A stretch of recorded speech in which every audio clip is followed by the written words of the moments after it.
Yo, what's up guys? So today we are gonna see, what if Naruto was Shinigami's apprentice, and got Harem movie. Hope you'll enjoy this video. So before we start, go check out the author of this fanfic, Konoha's Yellow Fox, link is in the description, and also subscribe to my channel, and like this video. Let's begin the video. Naruto woke up in the shithole he used to call his apartment. Well, today's the day. The day I changed the past, or future, or something.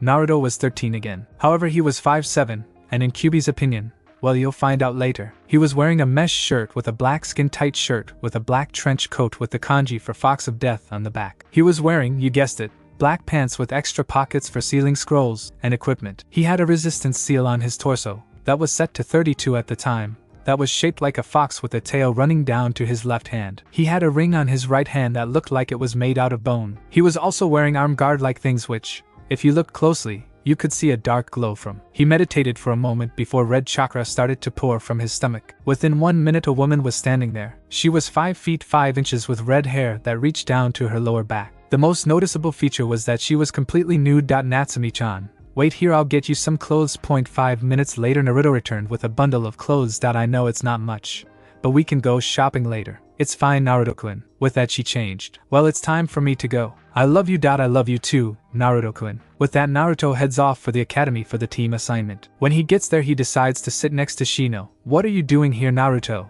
You have to graduate to come here, stated Shikamaru. What's on my forehead? Troublesome. 30 minutes later a rumbling was heard, and not a second later Sakura and Ino burst into the room. I won forehead. I'm sitting next to Sasuke Kuno. I am. Naruto is beyond annoyed at this point. Will you two shut the fuck up? There are 2 seats next to him, both of you take one. At this point everyone went silent. That Naruto just did that, as well. As surprised he was even there. What are you doing here? You failed. What's on my forehead? And what's with the new clothes? You'll never be cooler than Sasuke Kyun. I'm not trying to look, or be cooler than him. This is just, well, it's kind of like a uniform. Well, it's tough to explain. Plus I just don't want to. At this point Irika walks in. Congrats everyone for graduating. Now for the team assignments. After teams 1 through 6 are read off, Team 7 will be Uchiha Sasuke, Haruno Sakura. Sakura starts cheering, and Uzumaki Naruto. At this point both Sakura and Naruto seem upset. Naruto manages to hide it more though, and your sensei will be Hatake Kakashi. Team 8 will be Hyuga Hinata, Inuzuka Kiba, and Aburame Shino. Your sensei will be Yuhi Kurenai. Team 9 is still in circulation from last year. Team 10 will be Naro Shikamaru, Yamanaka Ino, and Akamichi Chuji. Your sensei will be Saratobi Asuma. The door opens to reveal a lazy-looking man with a beard and a cigarette in his mouth. Team 10 come with me. 5 minutes later a woman with red eyes and a dress that hugs her body pretty well comes in. Team 8 you're with me. 3 hours later the door opens, and a guy with silver gravity-defying hair with a mask covering his lower face, and a Hittite covering his left. My first opinion of you all.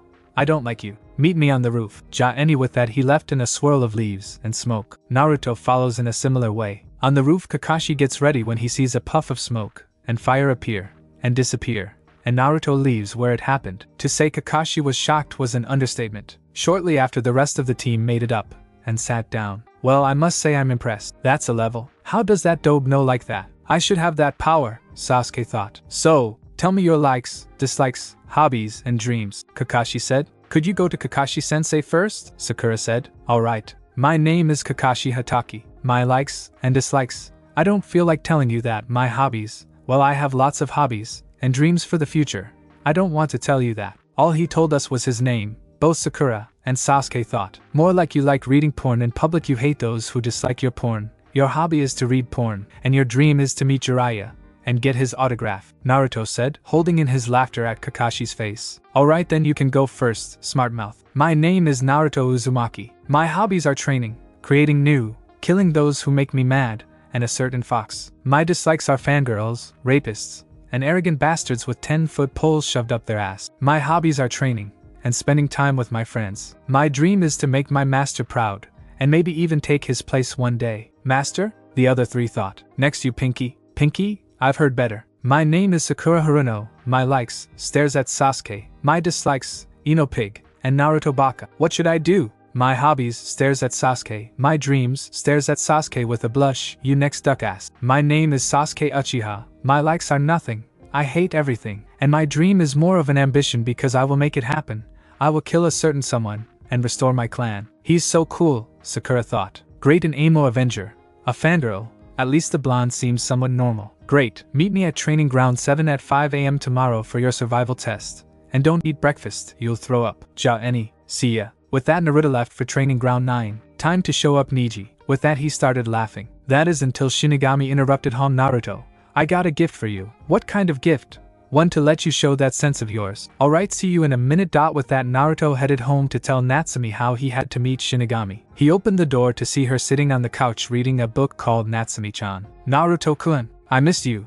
I missed you too, Natsumi-chan. I have to meet Shinigami-sama. What does he want? He said he has something for me to show my sensei. With that they started laughing at what it could be. Alright, but don't take too long. I got a gift for you for graduating. I won't. With that he took a kunai from his pouch and stabbed it through his throat. Naruto woke up to a small room with a candle that burned blue and an odd symbol on the floor. He walks out and sees Shinigami sitting on a throne. So, what is this gift you're going to give me exactly? Naruto asked with a bored tone to his voice. I'm going to teach you how a bloodline truly works so that you can recreate them, Shinigami said, his voice booming in the large room. And the DNA of the Sharingan. Interesting. I can't wait to see Sasuke's face when he sees that I got the Sharingan, Naruto said, as he started to laugh. Oh, this will be fun. He sat there, as his master explained it all, then came to the end. Okay, let's see if I can do this. He does the hand signs in which he was shown, and focused, and a second later was covered in a bright red light. After it was done he opened his eyes, and you could see the blood red color of the Sharingan along with 3 tomo in each eye. Wow, it worked better than I thought it would.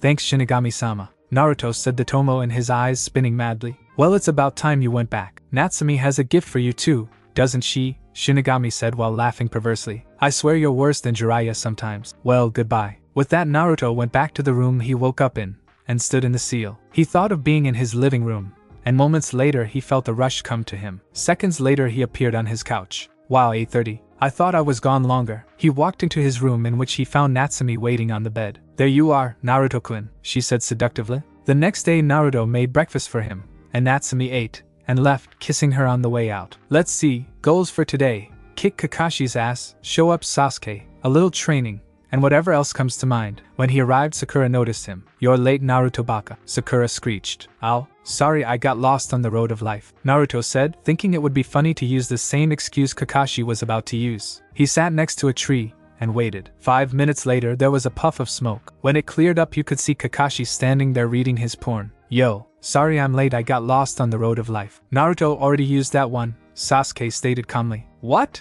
Kakashi screamed, upset at him, and Naruto used the same excuse. Oh well, let's start your test. Test? What test? Sakura asked. Oh, the test you took in the academy was to see who had potential. The real test is up to the sensei, Naruto stated calmly. Wow, I was right, you are a know-it-all. Which is odd because your file said you were a complete idiot. With that Naruto gave Kakashi the bird. Fuck you. Kakashi pulled out 2 bells, and tied them to his belt. You have till noon to get these bells from me. Those who don't get a bell will be tied to a pole, and have your lunch eaten in front of you, then you will be sent back to the academy. But there are only 2 bells, and 3 of you. That means one of you will fail. Begin. With everyone, but Naruto jumped into the trees. You know, compared to the others you're a little weird. Naruto activated his Sharingan, and charged at Kakashi. The Sharingan. But how? Thought both Kakashi and Sasuke. Naruto got into a strange stance which he has never seen before. He closes his eyes again, and when they open the tomo has been replaced with 2 slits running diagonally through each other. Another? You're an interesting kid. Naruto launched at Kakashi. With this, in which he came up with after leaving home, he could see Kakashi's chakra flowing from him, and could steal it. Kakashi didn't even see the first punch be thrown. All he knew was that he was hit by a punch almost as powerful as Tsunade's. Damn, kid packs a punch. A moment later he started feeling his chakra leave his body. What, is he stealing my chakra? But how? Moments later a barrage of punches met his face and chest. Damn, if this keeps up. As he thought that a fireball the size of the tower was hurtling towards him. All he could say before it hit was, oh fuck me. With that he was consumed by the fires. I think I overdid it there. Hold on. Naruto focused, and held his hand out. Seconds later a pitch black sword with a golden guard appeared in his hands. He thrust the sword into Kakashi's body, and took his soul from the burning, started a couple of hand signs, and after he finished shouted, Shinigami arts. Body recreation. His chakra poured from his body, slowly taking the form of a body with no features. He focused, and his guards started to glow. Then dark purple blades appeared hovering above the guards. They looked like pure energy, but that was the only way to describe them. He hovered one of his hands over his sword, and you could see a light, one, appear out of it. He pushed it into the blank body, and moments later the body took the form of Kakashi. "Welcome back," Naruto yelled. "You killed me, you little fuck." "Wait, you killed me? How come I'm right here?" "I brought you back," Naruto said casually. "You brought me back? How the hell?" "You know what I don't want to know." "Oh, and I got the bells." I guess that means you. And someone else is passing then." Naruto threw the bells into the trees. One landed in front of Sasuke, and the other Sakura. "Well, I guess we all passed. The test was after all about teamwork." "You knew?" "Yeah, I just wanted to fight you. It was disappointing." "Oh well." With that, Naruto shunshed into Training Ground 44, also known as the Forest of Death, leaving Kakashi and the rest of Team 7 to think. Just what is this kid? Time for some training. Maybe I will see Anko too. He walked through, ignoring everything that he came across until he found Anko sitting in a tree. "Hello, Anko-chan," Naruto said. "What the? Who the hell are you? And what are you doing in my forest?" She took up a guard and pulled out a kunai. "Well, I was hoping to train, but seeing as I found you, how about I take you out for dango?" The moment he said that, she was right next to him. "I don't know who you are, but for dango, I don't give a fuck. Name's Naruto Uzumaki." "Wait, Naruto? As in the Naruto that pulled all those pranks? The one and only?" "Man, your pranks are awesome, especially the one where you turn the Hyuga's laundry pink. Another fan of my work, I see. Well, let's head off for some dango, shall we?" "You're alright, kid, you're alright." It's his soul. Cherry Blossoms in position. Avenger in position. Kitsune seeing them in position. It's doggy style. What is the target? As Kakashi said, Naruto burst through the trees and tackled the cat. "Die," he screamed. He still held a grudge against the demon cat from his past life, and he planned to end it. He summoned a fox and had it try to eat the cat, but Kakashi stepped in. "Naruto, you know we can't kill it," Kakashi said sternly. "Who are you kidding? You want to kill it too?" Naruto sent in return. "All the same, we are being paid to return the cat safely." "Fine, let's return the demon cat, but next time it escapes, it's mine." He said that last part with an evil smile, thinking of ways to kill it. Later at the tower. "Great job, Team 7. For your next mission you are to pick weeds at a farmer's garden." "Weed? I could use some with the Tora missions," Naruto interjected. "As I was saying, pick weeds, watch a woman's kids for an hour and no Tora sweet to come back, or catch Tora. Hokage-sama, I request a C-ranked mission," Naruto asked. Sarutobi curled his eyebrow at this. "Really? Kakashi, do you think they're ready?" the aged asked. "I believe they are, with the skill they show," Kakashi said, sure that his team was ready. "Very well then. You are to guard a bridge builder back to wave, and protect him until the bridge is finished. Bring him in." With that, a man that looked to be in his mid-50s staggered in, holding a sake bottle. "What's this? I paid for ninjas, not children, and I doubt that blonde one is good enough to beat me in a fight." The moment he said that, Naruto was next to him holding a kunai to his neck. "What was that?" Naruto asked. "Nothing." Tazuna was scared that one wrong move, and the kid would kill him. "Good." Naruto jumped back to the rest of the team and waited. "Naruto, don't scare the client," Kakashi said. "Whatever," Naruto said. "Go home and prepare for a C-ranked mission, and meet me at the gate," Kakashi said. "Hi," the three said and left. Naruto was walking around when he saw a shop that actually caught his eye. Doesn't Tenten's family own that place? He walked in to find Tenten standing at the counter. "Welcome to Henshin's Weapons. What can I do for you?" she asked politely. "May I speak to your father?" Naruto asked. "Okay, Dad, someone wants to talk to you," Tenten yelled. Alright, no need to yell. "Hello, what can I do for you? I'm Hashirama Henshin. I was wondering if I could buy the 3-pronged kunai you have in the back," Naruto asked. "How do you know about those?" Hashirama asked while inching towards a warhammer on the wall. "That is a private matter that I will only discuss with you," Naruto stated. "Fine, Tenten, could you go for a moment?" "Hi." With that, the weapons mistress left. "Okay, how do you know about the kunai?" Naruto smirked and replied, "Simple, they belong to my dad," Naruto stated. "You lie. His son died after he was born." Hashirama yelled, outraged that someone claimed to be his old friend's son. "Fine, I'll prove it to you." Naruto pulled out a scroll, and out came a sword with a red dragon design, and black and silver on the handle. "Is that the Namikaze clan sword?" Hashirama asked. "Yes, and, as you know, only a Namikaze can draw it." He pulled,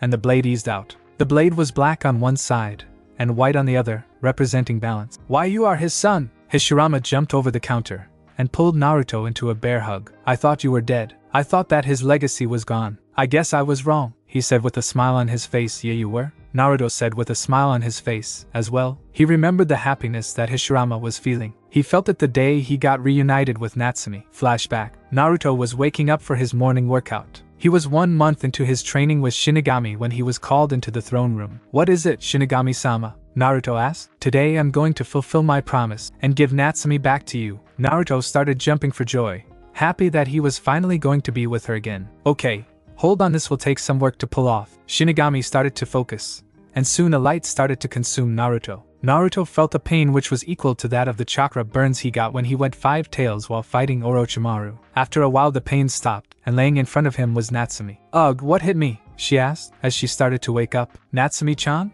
Are you okay?" Naruto was worried that she might have been hurt, but to his pleasure she was alright. "Naruto-kun? Is that you?" she asked. "The last thing I remember was being removed from you. Then everything went blank. I made it out, and got back to see Konoha destroyed. I found Orochimaru and Sasuke at the tower, and was able to kill them. Then where are we? And how am I here with you?" she asked, confusion written on her face. "That would be me," Shinigami said. "Shinigami-sama. He took me in, as an apprentice, and will send me back to the day I was put onto Team 7. I owe him a lot too. Well, I'll give you two some alone time. Be safe. Arrow Shinigami," Naruto muttered. They left the room to enjoy being with each other again. Flashback end. Man, that was a great day. Naruto still remembers that day. "Okay, I got the kunai. What do I want to do with them for now?" Hashirama asked. "I'll just seal them in a sealing scroll," Naruto said. He took out a scroll and placed it on the ground. Then he put the box of kunai onto the scroll, and with a proof they were gone. "Well, that covers all that I really need. Tell Tenten I said hi." And with that Naruto was gone,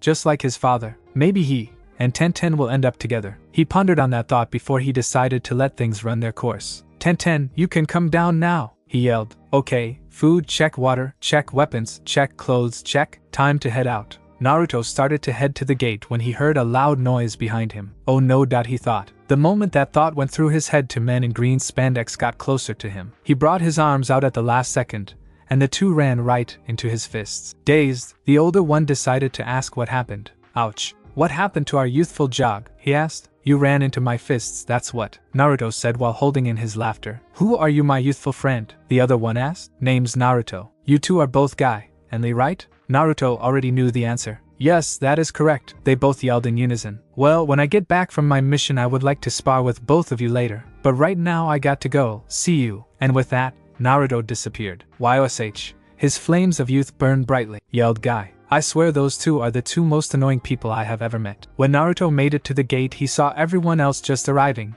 as well. "Everyone set?" Kakashi asked. "Yes," the three said in unison. "Wait, Naruto, where's your bag?" Sakura asked. "I don't have one. Everything I'm taking is in sealing scrolls," he responded. "Sealing scrolls?" she asked. "Yes, sealing scrolls. Scrolls with special seals written on them to be used for containment," Naruto said. "Wow, how did you get some?" she asked. He said, "I'm pretty good with seals." "Well, could we head off?" "I would like to go home now," said Tazuna. "Hi, Tazuna-san. Let's get moving." And with that they were off. It was a warm day. Okay, so it was a pretty hot day. Team 7 and Tazuna were walking through the woods, talking. Someone would ask him what it was like being in charge of building a bridge. Naruto was just chatting with Shinigami. "Man, how long until the demon brothers show up again?" "Not too long. Just be patient." "Fine. I just haven't had a good fight since mine and Kakashi's last spar." As he said, two figures rose out of the puddle they were hiding in, and wrapped Kakashi in their chains. "One down, 4 to go," the brothers said. "Finally, some action," Naruto said. He activated his guards, and the blades from before one appeared. "Let's play," Naruto said, ready for a fight. "This kid thinks that he can take us?" They started laughing, thinking he didn't stand a chance. He rushed them, and within a blink of an eye the chain that connected the two was cut into 172 pieces. "But how?" the two said. Now, I can't let you use that now, can I?" He sent a punch to both of their chests, and sent them flying. They stood up, and looked pissed. They charged at him, and he just smirked. "I had to lower my resistance seal to 25. Good job, you two." With that the younger fell down dead, his head in Naruto's hand. Naruto threw it into some bushes, and rushed the remaining brother. 5 seconds later you could see the brother split in half, and fell down dead. A perfect bisection. He cut off his head, and got the other one's head, and sealed them in a scroll. "I could use the money from the bounty on these two. You can come out now, sensei," he yelled. Kakashi walked out of the trees, surprised that Naruto had dispatched them in such a manner. "And you too, Akiko." Too, with that a woman who looked to be around the age of 15 came out from her hiding spot, and knelt before Naruto. She had red flowing hair that reached to the middle of her back. Her eyes were blue, and she was as tall as Natsumi. She had a figure that would make any man drop dead from just looking at her. While she was not as beautiful as Natsumi, she wasn't a demon who could change herself to look even better. "Naruto-sama," she said. Now, you don't have to bow to me, you know that," Naruto said with a wave of his hand. "So, Akiko-chan, you made sure to keep training, and not slack off, right?" he asked. "Of course, Naruto-sama." You can cut the sama crap. Aren't we friends? Naruto asked. Yeah, you're right, Naruto-kun, Akiko said. Naruto, who is she? Sakura asked. This is Akiko, my apprentice. 3, he said. You have an apprentice? Sakura asked, shocked about what she heard. Kakashi and Sasuke were equally shocked. Well, it's nice to meet you, Akiko-san, Kakashi said. My name is Kakashi Hatake. Hello, Kakashi-san, she said, trying to be polite. Be careful, he's one of the village's biggest perverts, Naruto warned. At this, Kakashi's eyes started to twitch. You are trying to ruin what reputation I have, aren't you? Kakashi asked. Yeah, so? Naruto asked. You know, sometimes I hate you, Kakashi said. His eyes twitched worse than before. Thanks, Kakashi, Naruto said, as if it was a compliment. Let's just get moving, Kakashi said, feeling a headache coming on. 2 hours later they could be seen coming towards a boat ready to pick them up. Move quickly and quietly, the boatman said. After a 10-minute ride they were back on land. Good luck, Tazuna-san, the boatman said.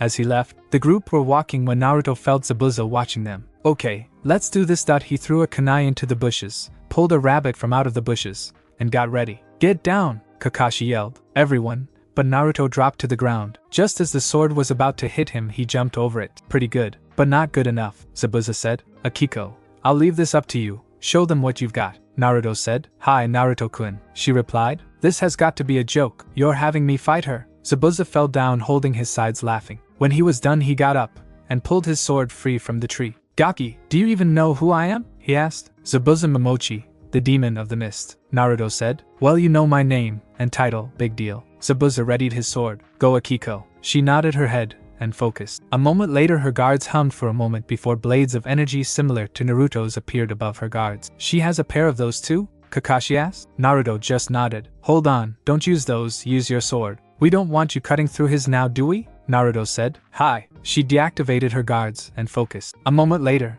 a sword similar to the one Naruto used on Kakashi appeared in her hands. Ready? She asked. Always. They rushed at each other, but only Kakashi and Naruto could see the fighting. To the untrained eye you would just see sparks, as metal met metal. She's good, Kakashi said. What did you expect? She is my student, Naruto stated proudly. They watched on for 5 minutes before Naruto decided to end the fight. He jumped in between them and sent a kick to Zabuza, causing him to hit a tree, then grabbed Akiko and held her in his arms. Good job, Akiko-chan, Naruto said with a smile on his face. Thank you, Naruto-kun. And with that she passed out. Well, she wore herself out, didn't she? Naruto said, as he laid her down on the ground. He walked over to Zabuza with a kunai in hand when two made their way into his neck. Naruto knew what was happening, but decided to play along. Thank you for your help. I've been following him for 3 days. No problem, Hunter-san, Naruto said. The Hunter Nin took Zabuza's unconscious body and disappeared. Well, let's get going, Naruto said, as he picked up Akiko and carried her with the others in the direction to Tazuna's house. 5 minutes later they made it to his house. Tsunami,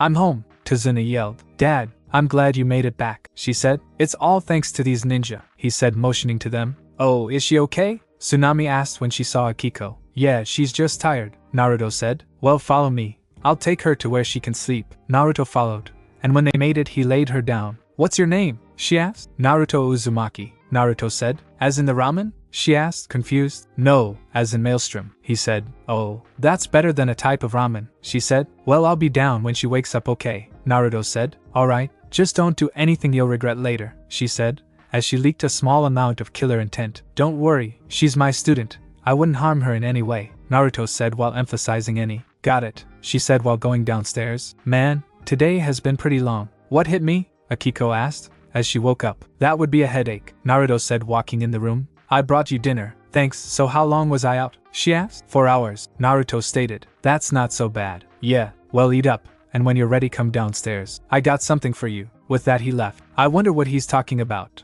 Naruto was waiting outside. That seal was harder to make than I thought. He had one of the 3-pronged kunai in his hand. 5 minutes later, Akiko came outside. So, what is it you were talking about? This. He showed her the kunai. Wait, isn't that the same kunai the 4th used? She asked. Yeah. Before I left for the mission I made sure to pick these up. I tell you, the seal used for the Harasshan was hard to remake. Well, here you go. What's this for? She asked. Well, if you ever need me, throw the kunai down, and I will be there. I don't want you getting hurt if I can help it, he said with a smile. Akiko was shocked. Does he care that much for me? Thanks, Naruto-kun. It's no problem, he said. Well, time for some training. Want to join me? Naruto asked. As sure, she said. They left to a clearing Naruto found earlier. When they got there they got into their respective stances. Ready? Akiko nods her head. Alright, fight. They rush at it in a blur of movements. Then Akiko is sent flying and hits a tree. She falls to her knees and spits out a bit of blood. Damn. She rushed back at him and brought her fist up. They engaged in a fierce taijutsu fight.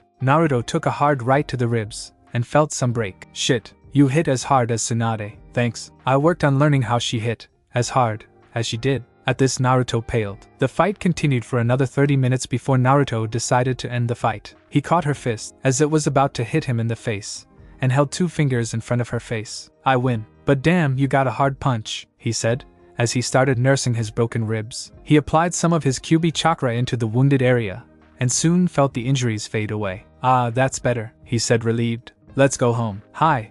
And with that they went home. The next day Naruto was at the bridge protecting Tazuna for his shift. He has his clones running around doing work for him, and he sits there supervising. Alright, let's take a break, Tazuna said. Naruto dispelled all the clones and waited for the break to be over. He was enjoying helping them. After 10 minutes they went back to work. Not much to do except work. The sooner the bridge gets finished, the sooner Gato will lose control over us, Tazuna said. After 2 hours it was time to go home. But Naruto decided to go for a walk through the town. God, I'm going to gut Gato, and not even let him die. I'll force him to feel every bit of it.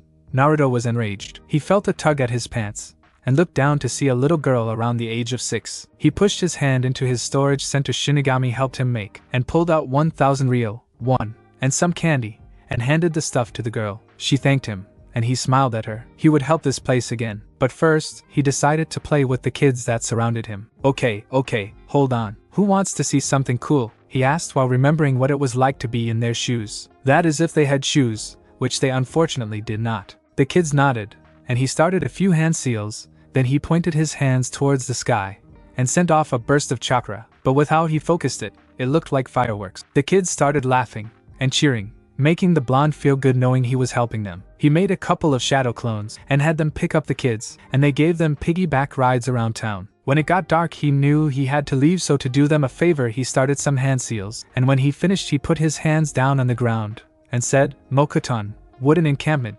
2 roots shot out of the ground taking the form of a house. It was a simple 2-story house, but it would do. Here you go, you guys can sleep here. The kids were breathless. Naruto just gave them a home. Oh, and you're going to need beds. He pulled the scroll, and there was a poof of smoke. When it cleared, there were 20 sleeping bags, 1 for each of them. He went in, and after 5 minutes you could see lights come on from inside. Well, what are you waiting for? Take a look around your new home. The kids rushed in, and when they saw the inside of it, they were happier than they thought possible. Naruto created a clone, and told it to watch over them until the mission was over. He went home to see Team 8 there. What are you guys doing here? He asked. Hokage-sama sent us as backup, Kurenai said. Oh, well, okay, Naruto said. Ah, Naruto, you're just in time for dinner, Kakashi said when he realized he was back. Everyone was sitting at the table. Naruto wasn't eating because he didn't want to, while Inari, Tsunami's son, didn't eat because he was mad. Finally he had enough, and blew. Why do you all try? You're all just going to die, he screamed.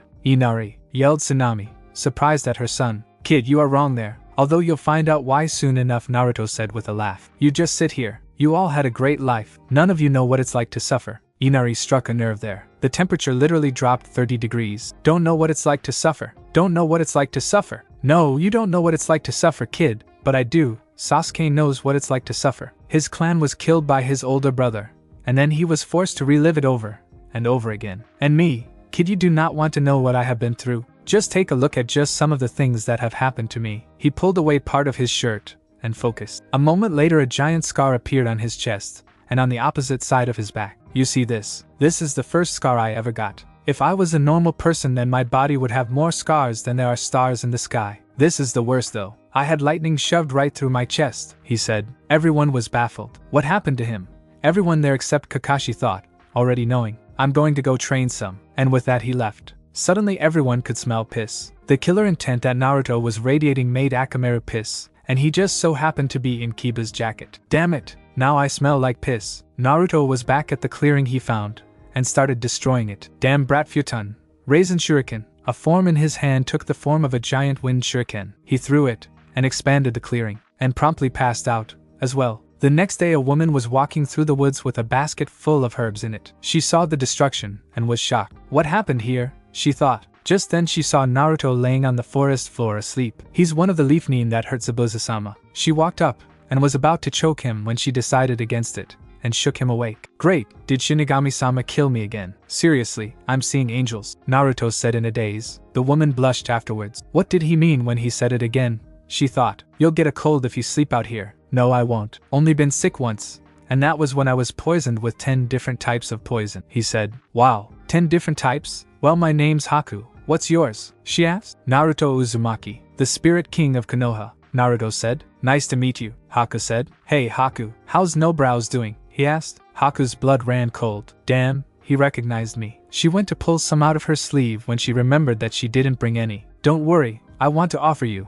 and Zabuza a home in Konoha, he said. Yeah right, like you could get us past to join, she said, disbelieving him. Oh, but I can. He and I are close, plus he owes me. And if that doesn't work, there's always blackmail. He promptly pulls out a picture and shows it to Haku. She bursts out laughing. That's hilarious. When the laughter died down, she remembered what was going on. Wait, how do I know I can trust you? She asked. As a sign that I will not betray you, take my ring. If I betray you, then destroy it.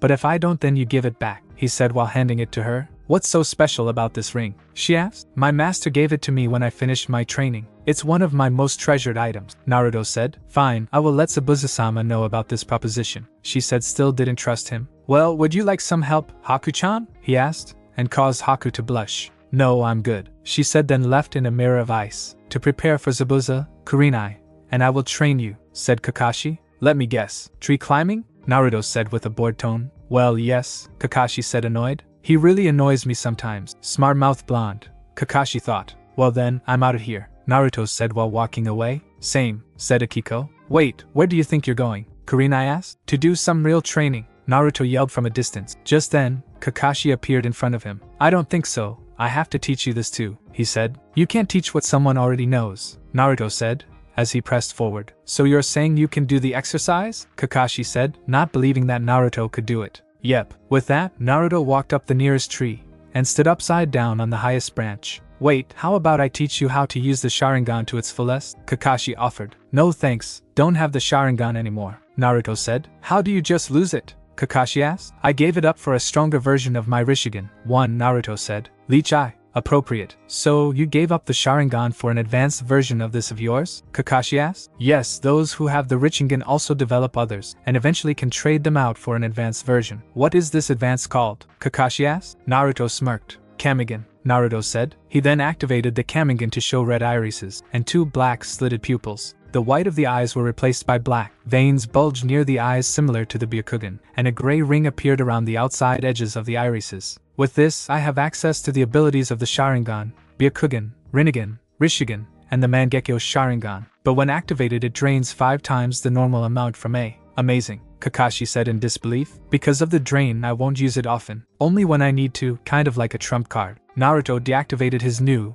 and popped a solder pill. Ah, that's better, Naruto said. See you later. Great, just great. If Sasuke finds out about this, well, I don't want to think of what he might do, Kakashi thought, as he returned to the others. Later at Tazuna's, I have a feeling Zabuza's going to be back soon, Kakashi said. Yes, he is stubborn, so chances are his recovery was shortened, Naruto said with his arms crossed and eyes shut. I suspect he might be back tomorrow. Well, let's try not to think of that. The next day Naruto gave them trouble on getting up, and eventually won out. I got to be here when those thugs arrived, he thought. 10 minutes later, he heard a door slam open, and knew it was time to intervene. Who are you? What are you doing here? Tsunami asked, panic obvious in her voice. The boss wants you, one of them said, and he said we could have some fun while getting you, the other said, causing both to smirk. Hey, what's going on down here? Naruto said, his soul guards activated. 3, it's just a kid, we can take him, one said. Oh really? Naruto then disappeared. The next moment he was behind the 2, his soul guards deactivated. Then the 2 collapsed, their jugular veins cut. He created and clone. You stay here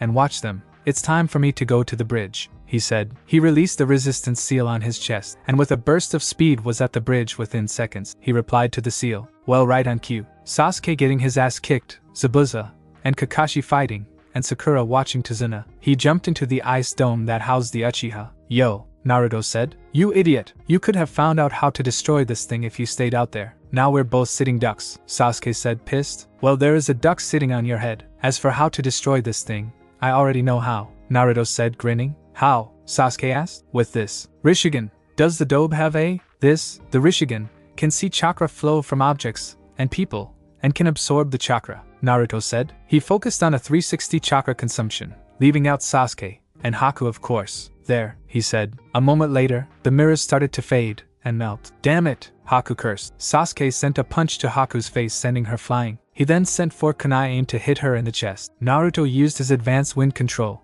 and made a breeze that put the weapons off course. Sasuke then rushed again and sent a punch, breaking her mask. Haku, knowing she couldn't win, begged them to end her life. With the pounding Sasuke gave her, she couldn't even move right. Please kill me? I'm a broken tool. I failed Zabuza-sama, she said, as tears started to run down her face. No, Sasuke said. Naruto was actually proud that he refused. Please, I am of no use to him. I have no purpose, she yelled with a sob. Just then, what sounded like birds chirping originated from Kakashi and Zabuza's area. Haku looked and saw Zabuza unable to move, and Kakashi charging a Raikiri in his hand. On second thought, I have one mission, she sent, and did some hand seals. A mirror appeared, and Naruto realized that when he reactivated the resistance seal he would not be fast enough to make it. Shit. I guess I had no choice. He brought his hand to his chest and focused. A second later a black light appeared and disappeared on his chest. He brought his right hand up and said, "Time of void." Time instantly stopped, and a black flame-like energy surrounded Naruto's right arm. Shit, this hurts. He ran in between Kakashi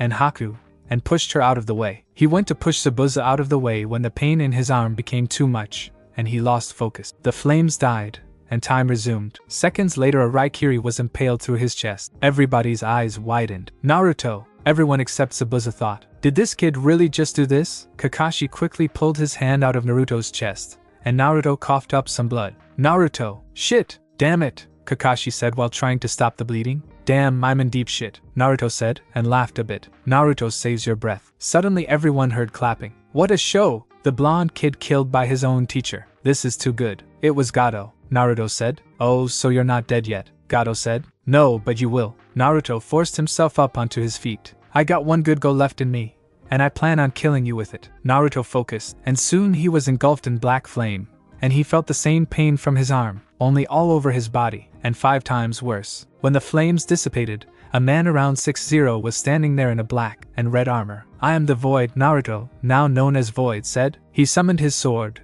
and when he took it, it morphed and grew around the size of Zabuza's giant meat cleaver. It was pure red, and had a crimson eye in the middle that put fear into anyone that saw it. He quickly rushed, and cut down anyone in his path. When he reached Gato, he held up his left hand, and said Void shot. A black beam similar to the fire from before shot from his hand. It hit Gato, and suddenly Gato grabbed his head, and screamed in pain. Moments later he stopped, and fell to his hands and knees. Then numerous wounds appeared on his body, and he screamed in pain once more. Eventually, his body went numb, and he could no longer feel the pain. Then suddenly, all the people he cared for, while few, popped up in his head. He saw them being killed, raped, you name it, he saw it. Eventually the beam dissipated, and Gato started to beg for death. Please kill me, he begged. No, Void said. He threw him at the villagers he saw coming, and said have fun. He walked back to the others, and the armor disappeared along with the sword. He fell to the ground, the wound back, and cursed. He focused, and said, Hand of the healer. The black flame covered his left hand, and he hovered it above the wound. Slowly the wound started to close. When the wound closed, he moved his hand over to his other hand, and healed it. Once that was done he released the flames to reveal a bloody and mangled hand. He focused some of his Kyuubi chakra into his right hand, and hovered it over his left. The wounded hand slowly healed, and he asked Haku a question. So, do you trust me now? She slowly nodded her head. And Zabuza, would you like to come back with us? I owe you both mine and Haku's life. I will go, he said. Good. Now can I have my ring back? He asked. Haku handed his ring back to him. Thank you. After a quick explanation, they went back to Tazuna's home. When they got there, they saw a teammate on watch. When they saw Zabuza they got ready to attack only for Kakashi to tell them how they are on the same side. They noticed Naruto wincing from time to time and holding onto his chest. They noticed dry blood on it, and had him laid down on the couch. They cut the shirt off, and noticed a scar right through where his heart is. What happened? Kurenai asked. I was going to finish Zabuza with a Raikiri when his apprentice jumped in the way. Naruto quickly pushed her out of the way, and took the Raikiri to the chest. Kakashi said, still a little upset that he had wounded his student. Wait, then how come there is only a scar, and no wound? She asked. He used some advanced medical ninjutsu to heal it, but given how bad the wound was, it wasn't completely healed. Kakashi said, Hey Naruto, what was that thing you turned into when you did whatever it was you did to? Kakashi asked, thinking about it now. That was known as the Void Guardian. My master gave me the power you saw when I finished his training, he said. Again with this master of his. Alright then, you get some rest, Kakashi said, nodding his head. Naruto passed out right there. That was too close. You know if you die after using a void move you will be temporarily mortal, Shinigami said to Naruto in his mindscape. Yeah, I know. I just didn't have time to deactivate the resistance seal, Naruto said. Be glad you didn't die or else you would have been stuck here for 2 weeks with your team, and the other team thinking you were gone for good. Yeah, I know. Well, if that was all, I would really like to get some actual rest. Naruto woke up the next day, his wounds completely healed, and stood up. Damn, I got to fix my shirt, he said, looking at his shirt that was both cut open and pierced by lightning. He picked it up and activated his soul guards. Soon, purple threads could be seen coming from the blades and connecting the shirt, repairing it, and making it look brand new, except for the blood on it of course. He walked downstairs, still holding it to find everyone in the kitchen, Kiba playing with Akamaru, and Zabuza looking like he would pass out any minute. The moment he made it to the last step though, Akiko noticed Naruto. Naruto-kun, are you alright? She asked to see him coming down. Yeah, I just need to clean the blood off my shirt, he said while holding up. Wait, wasn't that thing practically destroyed? Zabuza asked, showing that he was indeed awake. It was, but I fixed it, he said. Alright then, I'm going to the river to clean this thing off. Bye. And with that he was gone via Shadow Walk 1. Naruto appeared in front of the river near the clearing that, thanks to him, got an extension. He washed his shirt off and dried it with a simple D-rank fire. He put his shirt on and Shadow walked back to the house. He appeared right behind Zabuza, but Zabuza didn't notice him. This is going to be too good, Naruto thought. He charged some lightning chakra in his hand and pushed it towards Zabuza's back. Raiton, taser level 2.shit. Zabuza screamed, feeling the shock run through his body. That was hilarious. Naruto managed to let out while laughing. You little shit, I'll kick your ass, Zabuza said, grabbing Naruto by the collar of his shirt. Fine, I could use a cold sparring match, Naruto said, grinning. Zabuza, put him down, said Akiko, as she came into the room. Alright, so when? Zabuza said. 1 hour. There's a clearing near a river that looks like it was expanded a bit. We fight there. Got it, said Zabuza. 2 figures could be seen walking into a clearing, one holding a giant sword on his back while the other had a hood on. Ready, Buza? Naruto asked. Yeah, but I don't see a sword on you, Zabuza replied. Naruto pulled the scroll out, unraveled it, cut his thumb, and spread the blood on it. A poof was seen, and in Naruto's hand was a sword with a red dragon design, and black and silver on the handle. This is my sword, Naruto said. Wait, I've heard of a sword with a design like that, Zabuza said, adopting a thinking pose. I'm not surprised. This legendary sword is known as the Baransa no Ken, a sword crafted by the Namikaze clan. At this Zabuza paled. That is the Baransa no Ken, Zabuza screamed. Yep, and it works with my stance too. Only 2 other swords do. I own one of them, and Akiko fought you with the other. Akiko suddenly appeared in the clearing. Alright, this is to be only a fight. No gen or ninjutsu allowed. Naruto drew his sword, and Zabuza picked him up. Fight, she said, then jumped out of the clearing. Naruto suddenly rushed Zabuza and attempted to bisect him. The 2 were at a stalemate in power, so they both jumped back. Shino Desatsu Ryoku. 2. Naruto suddenly disappeared only to reappear in front of Zabuza. Shino Tubo. 3. Naruto suddenly sent a kick towards Zabuza's face. Zabuza was unable to dodge and was sent flying into the air. Shino Sudaraiki. 4. Suddenly 150 cuts appeared on Zabuza's body. Damn, I'm getting my ass handed to me. Shino Seigo no Shunken. 5. Naruto brought his sword down and hit Zabuza straight in the chest, sending him straight into the ground. Winner, Naruto, Akiko said after coming back out. Shit, that hurt. Wait, you hit me in the chest. Shouldn't I be in half or something? Zabuza asked while holding his chest. I flipped Baransa no Ken backwards so you would be hit by the blunt side, Naruto said. Well damn, it hurts, Zabuza said. Hey, you issued the challenge, Naruto responded. Still, Zabuza said, wincing. Here, let me take a look. Naruto hovered his hand over Zabuza's chest and saw that he had 3 broken ribs and 2 fractured ribs. He focused some of his cube chakra into his hand, and slowly Zabuza could feel the pain ebbing away. Thanks kid, Zabuza said. No problem, Naruto said. Well, I'm going to head home, you 2 coming? Zabuza asked. No, I'm going to stay here, Akiko. I would like to talk to you about something though, Naruto said. Well, if you need me, I'll be at Tazuna's house. And with that Zabuza left. What did you want to talk to me about? Akiko asked. Would you like to get something to eat sometime? Naruto asked, looking down. Naruto-kun? Sure, I would love to, Akiko said. Naruto looked up and saw that she was blushing. Naruto's mind shut down after that, and he had no clue what to say. Naruto-kun? Hello? Akiko said, waving a hand in front of his face. Huh, Oh, I guess I zone out, Naruto said sheepishly while scratching the back of his head. They then left for Tazuna's house. After they made it back, it was time to eat, so they sat down. And after dinner was over, everyone was sitting around talking. Naruto-kun, how did you and Akiko meet? Asked Hinata. Well, it was 3 years ago. Flashback. Naruto was using his break to explore IWA. He had his hood up to keep people from seeing his hair. He heard yelling and saw a mob and decided to follow. He hopped onto the rooftops and followed while staying hidden. Eventually, he saw the mob stop in an alley, and they were ganging up on a girl the age of 10. Kill her, burn her, and other things were being yelled by people in the mob. One stepped up towards her with a kunai. Time to die, for what your family did, the nin said. Naruto saw enough. He jumped down and grabbed the man's arm. He seemed to be a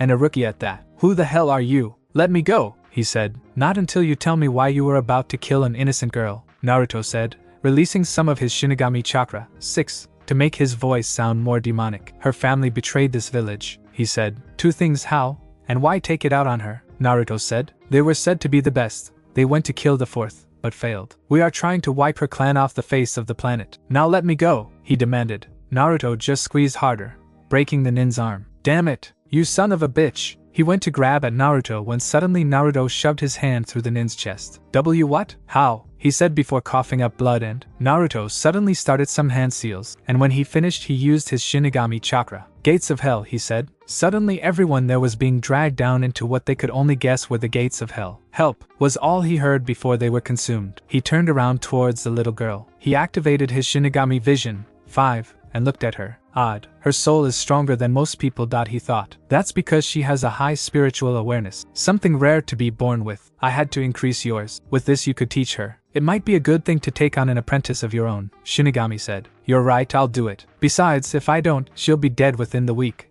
Naruto told Shinigami. What's your name? Naruto asked. Akiko Natsubase, she said, scared of the man before her. Don't worry, I'm a friend. Let me ask you something. Would you like to be able to protect yourself? Naruto asked, as he bent down. The girl broke down and started to cry. Why yes, I'm tired of being beaten for no reason, she said, as she cried. He just rubbed her back. Then come with me. Naruto stood up and took her hand. He shadow walked outside of the village. Stay here. Do not leave unless your life is in danger, Naruto said. He took a kunai and dug it into his throat. Mister, she ran over to Naruto's lifeless body and started to cry.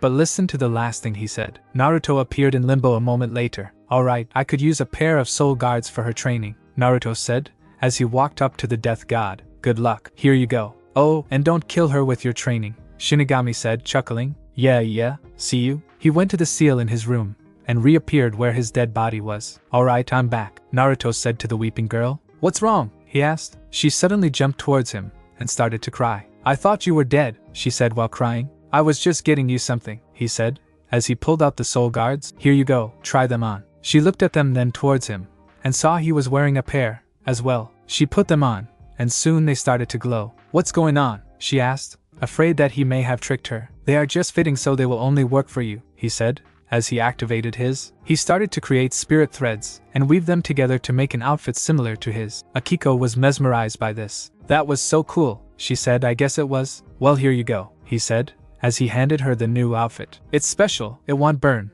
It grows with you so you don't have to get it replaced, and it looks cool. He said the last part laughing to himself. 5 minutes later Akiko walked back to the clearing Naruto was at. Why are you helping me? She asked. Because I know what it feels like, he said with a pained smile. You do? She asked. Yes, in fact a couple of years ago, I had my arm cut off, Naruto said, remembering the day he was attacked near the tower. I was taken to the hospital, and they reattached it. But it hurt, Naruto said. Flashback ends. That's about it, Naruto said. Wait. But you were at the academy. We saw you, Sakura said. That's the beauty of the shadow clone, Naruto said with a chuckle. For 3 years, it was a shadow clone at the academy. But with all the spars it lost, it should have dispelled, Sakura said again. I pumped it with almost all the chakra I had. Enough to last 5 years being constantly tortured, Naruto said. Well, everyone, we are going back to Konoha, Kakashi said. Finally, said Kiba. He was promptly smacked in the back of the head by Kurinai. Shows some respect, she scolded him. Whatever, he mumbled under his breath. Naruto, deciding he was tired, went to bed. Naruto and the rest of the group were walking home when Naruto decided to have a little fun. Hey, Naruto said. What, you brat? Zabuza said, clearly annoyed. Still mad I kicked your ass? Naruto said. First his apprentice, now him, Kakashi said while laughing. That fight with Akiko alone was hilarious. You guys should have let me know I would have loved to watch, Kakashi said before falling to his knees from laughing so hard. Yeah, big deal. So the kid beat me, stopped laughing, and let go before I kicked you back, Zabuza said while reading a kick. Kakashi stood up. Alright, he said, the laughter down. The rest of the trip was uneventful. They just walked and talked, mostly other than Naruto, asking Zabuza what was like being a missing nin, and other things. When they got back, they saw that the guards were asleep again. Naruto went through some hand seals before activating the big head. You guys, wake up, Naruto yelled. What the? Who's there? One of the guards asked. Team 7 and 8 reporting back, Kakashi said. The second guard looked at them all before his eyes narrowed. Why is Zabuza Momoichi with you? He asked while itching for a kunai. We wish to join the ranks of Konoha, Zabuza said. Fine, but we are going to have to restrain you, just in case you're lying, the first guard said, still not trusting him. Kakashi pulled out a tag. Fine, this will neutralize his chakra and restrict his movements. He placed the tag onto Zabuza's forehead, and he suddenly fell to the ground. Ow. Later in the Hokage's office you could see the two teams, Zabuza, Akiko, and Haku standing, while Zabuza was laying on the couch with the seal still on his forehead. Do you mind taking this thing off? It's uncomfortable, Zabuza said. First, explain to me what happened, and why Zabuza and two unknowns are here, Sarutobi said. They explained all that happened, and by the end the old was rubbing his temples, and sighed. Fine, take the tag off. Thank you, Zabuza said. Now Naruto, could you explain what this void is? Sarutobi asked. Well, it's a powerful and limitless chakra that, while powerful, has a lot of negative side effects, Naruto said. Like what? Kakashi asked. Well, there's the ability to stop time called Time of Void, but that burns a person's arm so badly that the arm becomes unusable, Naruto said. In fact, if it wasn't for my knowledge of medical ninjutsu and my incredible healing, I would have lost my arm. In that case I'm going to have to add that to the scroll of sealing, as a rank, Sarutobi said. Do what you wish. Now is that all? Naruto asked. Yes, you are dismissed. And with that they all left. Naruto and Akiko could be seen walking down the street, hand in hand. So, where is Naruto-kun? She asked. I know a place. Hold on, here we are. They stopped in front of Ichiraku Ramen. Let's go in. Their date wasn't big, but to them, it was special. They made it to Naruto's house. Wow, you own this place? She asked, seeing the huge house in which Naruto bought before going on the wave mission. They went in and sat down, Akiko in his lap, asleep. Naruto just smiled and picked her up, carried her to his bedroom, and laid her down in his bed. Good night, Akiko Haim. With that he kissed her on the forehead and went back to the living room. Shortly after, Natsumi came out of another room. Hello, Natsumi Haim, Naruto said, smiling. Hello, Naruto-kun. So how was the date? She asked. Great, he said. Well, I hope you haven't forgotten about me, Natsumi said while crawling onto his lap. The next day, Naruto was at a random training ground before he ran through some hand seals. I hope this works. Shinigami Arts. Dead Soul Resurrection. His Shinigami chakra leaked from his body, slowly creating a body of a woman. After the body was done, a glow was eliminated from the body. After this was all done, there, standing where the body once was Kushina Uzumaki. 1. Where am I? She asked, looking around. Damn, it worked, Naruto said on his hands and knees panting. But it took a lot out of me, he said before collapsing onto his chest. Minato, is that you? Kushina asked. What's going on? Sorry, I am Naruto Uzumaki, and I just brought you back from the dead, he said. Wait, what? She asked, wondering what was going on. I said I brought you back to the world of the living. You're no longer dead, Naruto said, standing up. How? Wait, what did you say your name was? She asked. Naruto Uzumaki, the spirit king of Konoha, and your son, he said while dusting his trench coat off. Son? My son died, she said, as she started to cry. Oh yes, I forgot Danzo told you I died. You died the next day. I am your son, I swear this on my life, Naruto said. Prove it, she said, getting angry. Fine. He lifts up his shirt and focuses his chakra. Soon a seal appears on his stomach. This enough proof? He said. Shiki Fujin, she said in disbelief. It's true. Kushina breaks down and starts crying. Naruto walks up to her and pulls her into a hug. That day, I thought you were dead, she said, still crying. By the time she stopped, she started to think. Wait, you said you brought me back, but how? Kushina said, finally thinking about it. Shinigami Arts, Dead Soul Resurrection. A special that allows the user to resurrect and give life back to the dead, Naruto said. What a? How did you get your hands on it though? She asked. My master gave it to me, Naruto said. Wait, master? Kushina asked, curious as to who his master was. Yes, Naruto said. At this, Kushina promptly fainted. I should have seen that one coming. The resurrection takes a lot out of both the user and the one being brought back. He picked her up and carried her home. When he got there, he saw Akiko sitting next to Natsumi. Both were talking. Hello, how are you two doing? Naruto asked. The two turned and saw Naruto carrying Kushina. Naruto-kun, who's she? Akiko asked. Kushina Uzumaki, my mother, he said. Akiko's eyes widened. You used that? I thought Shinigami-sama said you weren't allowed, she said. He gave me permission yesterday, Naruto said. Oh. Naruto took Kushina and laid her down in his bed and left the room. Naruto was walking around Konoha when two people in green spandex came up to him. YOSH, Naruto Kun, when did you get back? Guy asked. Yesterday, Naruto said while shrugging his shoulders. Is that offer for you to train with US still open?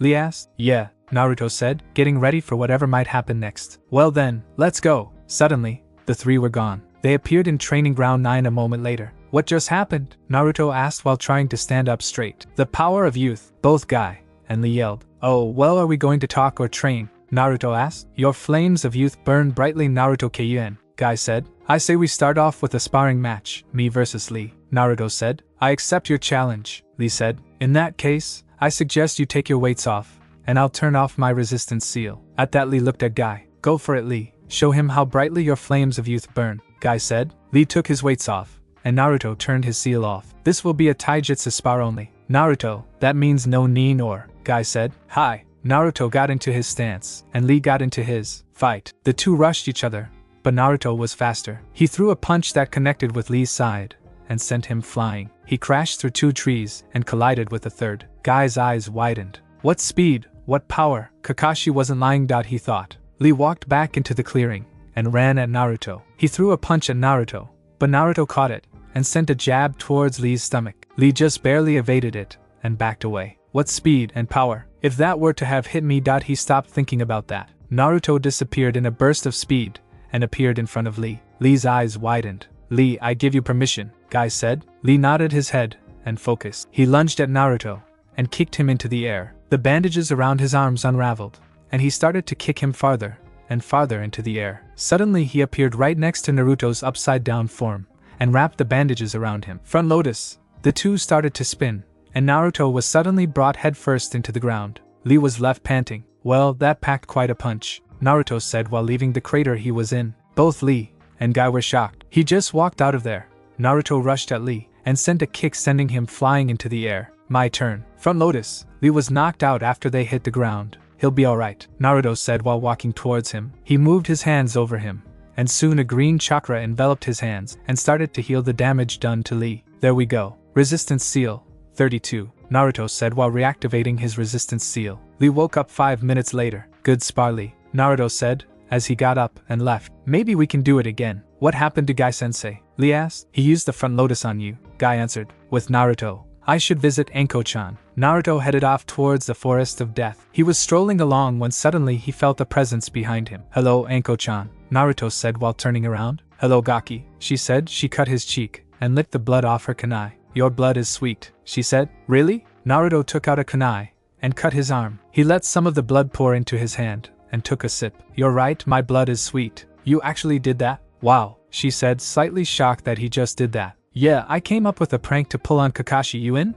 Naruto asked. Sure, she said. So, what's the prank? You know how he practically worships his porn, right? Well, I plan on stealing it all, and force him to pay for them back. But when he comes to pick them up, we burn them. So what do you think? Genius. So when do we start? Anko asked. Now. They both disappeared in a swirl of leaves. Snake to Spirit King. What's your location? I'm in his house. I'll tell you the amount of porn I found. And I do not want to talk about his room. Naruto shuddered. Okay, I got it all. I'm going to the meeting point, Naruto said. Naruto left, but was almost speared. Who are you? And what are you doing with my Ika? Kakashi screamed. Shit, I've been compromised. Get out of there now, Anko said over the headset. Naruto shunned Shin out of the house. Damn it, my Icha, Kakashi yelled. Shit, that was too close, Naruto said. Good thing you were able to get out, Anko said. If you would excuse me, I'm going to go for a swim. You want to join me? Naruto asked. Why not? The two went to the nearest lake, and Naruto started to weave a bathing suit for both Anko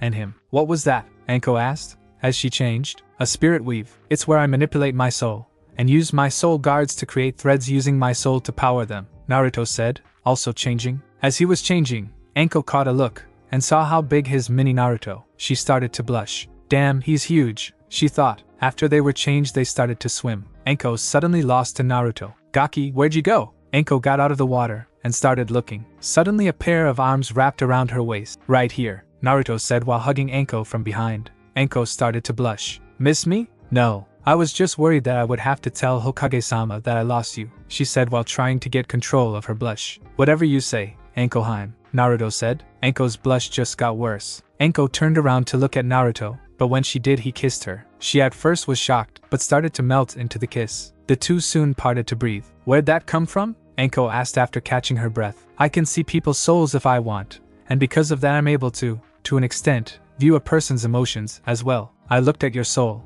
and saw love, Naruto explained. Well then Naruto-kun, I guess you cheated, Anko said laughing. I wouldn't say that I cheated, Anko-heim, Naruto said with a smirk. Whatever, I still say you cheated, Anko said. Think what you will. You should know I'm the last of my clan, Naruto said, his expression saddening. Wait, that means you have to deal with the Clan Restoration Act, Anko said. Yeah, Naruto said while looking at the ground. Well, how many others are you with? Anko asked, a smile creeping its way onto her face. 2, Naruto said. Anko suddenly kissed him. Well, remember this, as long as they're not fangirls, I'm alright with it, she said. Naruto pulled her into a deep kiss. Naruto was asleep in his bed when a crack of light made it through his blinds and hit him in the face. Damn, I hate waking up this way. He got up and went to his closet and got dressed. He left his room and was making his way towards the kitchen when a pair of arms wrapped around his neck. Thanks for letting me stay the night, Naruto-kun, Anko said. No problem, Anko-chan, he said, as he turned around to kiss her. Suddenly a door opened,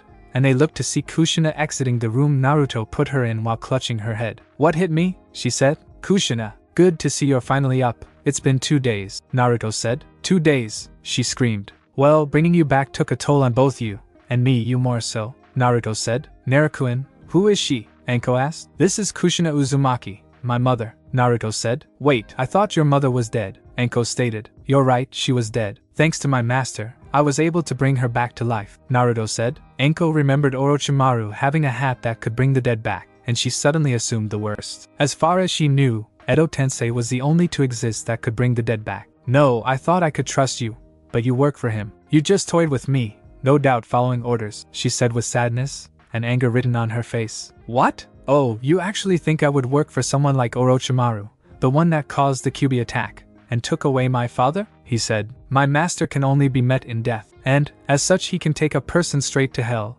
rip a person's soul from their body, resurrect the dead, and more. The one I used was not Edo Tensei, but Shinigami arts, dead soul resurrection, he said, finishing his short speech. He walked up to the shocked Anko and gave her a hug and kissed her. I promise in my life that he is not my master, and that I love you, Naruto said while looking into her eyes. Ahem, I'm still here, you know, they heard Kushina say. They both turned to look at her, and they smiled sheepishly. You're most likely hungry.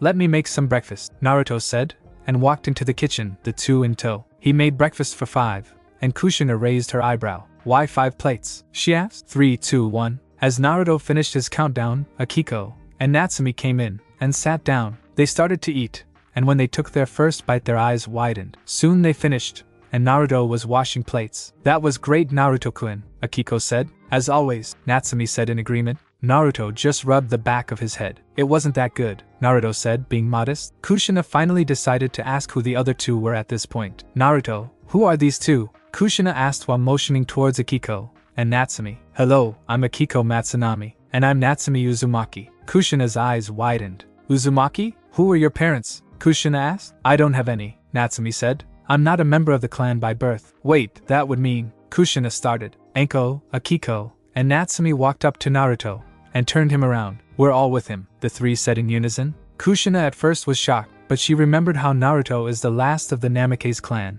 and was the last of the Uzumaki clan. Clan Restoration Act, she said after she figured it out. Yep, the three said again. So, may I ask, how long have you all been with my son? Kushina asked. 5 days, Anko said. 2 weeks, Akiko said. 9 years, Natsumi said. Kushina's eyes widened. 9 years, she exclaimed. You would have had to be with him since he was 4. Anko, too, was shocked. I guess I should explain how we've been together for so long, Naruto said. He starts explaining how he saw the end of Konoha and killed Orochimaru, to him becoming the Shinigami's apprentice. Leaving out details, of course. 5 minutes later, and you could see a shocked Anko and Kushina. That's a lot to take in, isn't it? Naruto said. You think? Was Anko's reply. It was either come back or me be the last person in the world.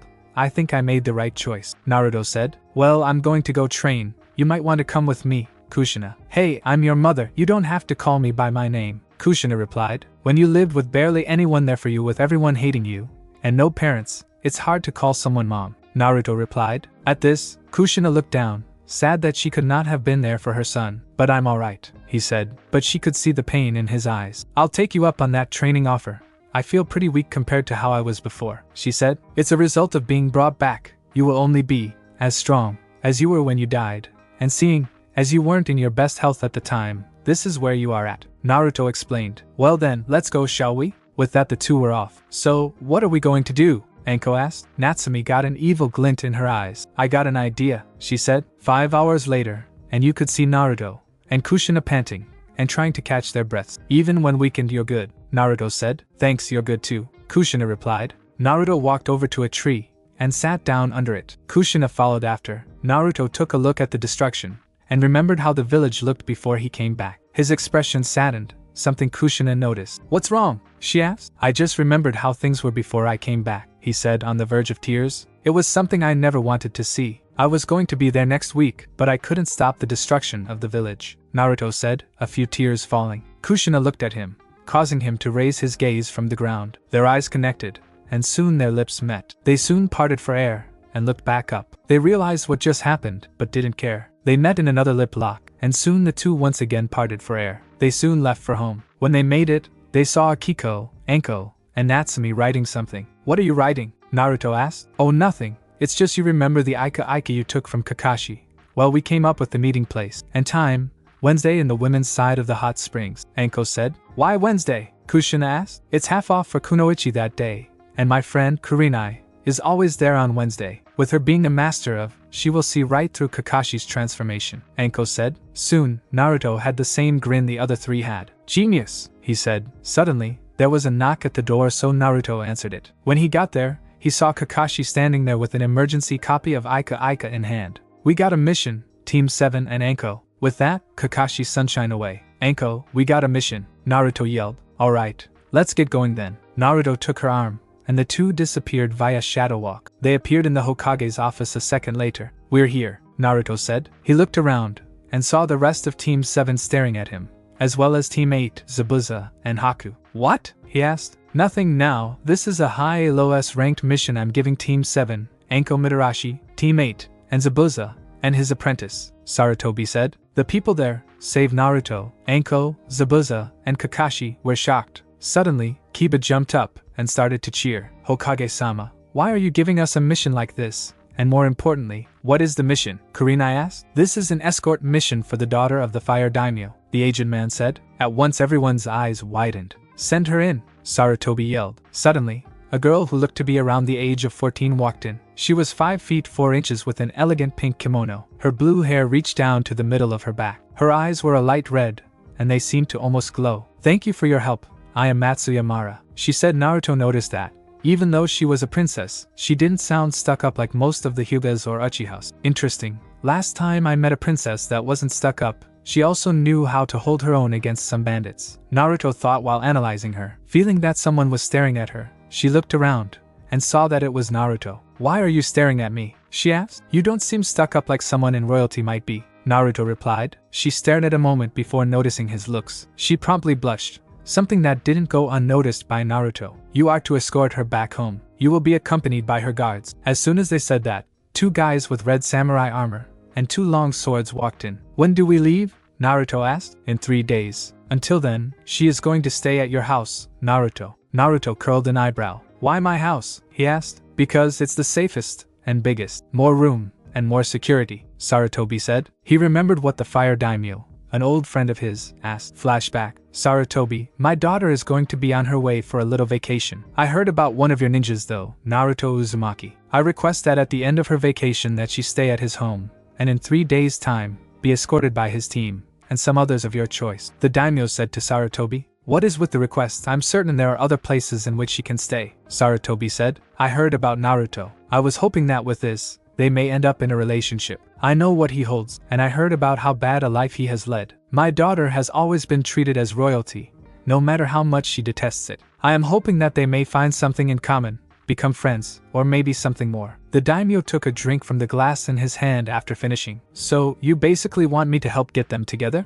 At this, the daimyo nodded. Sarutobi sighed. Very well. Flashback end. Alright then, dismissed. Everyone turned to leave. Outside, Naruto and Matsui walked towards each other. So, where do you live? She asked. Follow me. With that, he led her to his house. When they got there, she looked at the size of the house and was slightly surprised. Wow, almost as big as my home, she said. Well, let's go in, Naruto said while opening the door. The two walked in, and Naruto was tackled by 4 women. Can't breathe, he said. The 4 let go, and Anko rubbed the back of her head sheepishly. Kushina noticed Matsui and decided to ask who she was. Matsui, however, was shocked when she saw the 4 women. What the hell? Naruto, who is she? Kushina asked. This is Matsui Amara, the daughter of the fire daimyo. 3 of the 4 women's eyes widened. Why is she here then? Akiko asked. In 3 days, Squad 7 and 8 along with Zabuza, Haku, and Anko are going to escort her back home, Naruto replied. 3 of them nodded their heads while Anko smiled smugly. Matsui,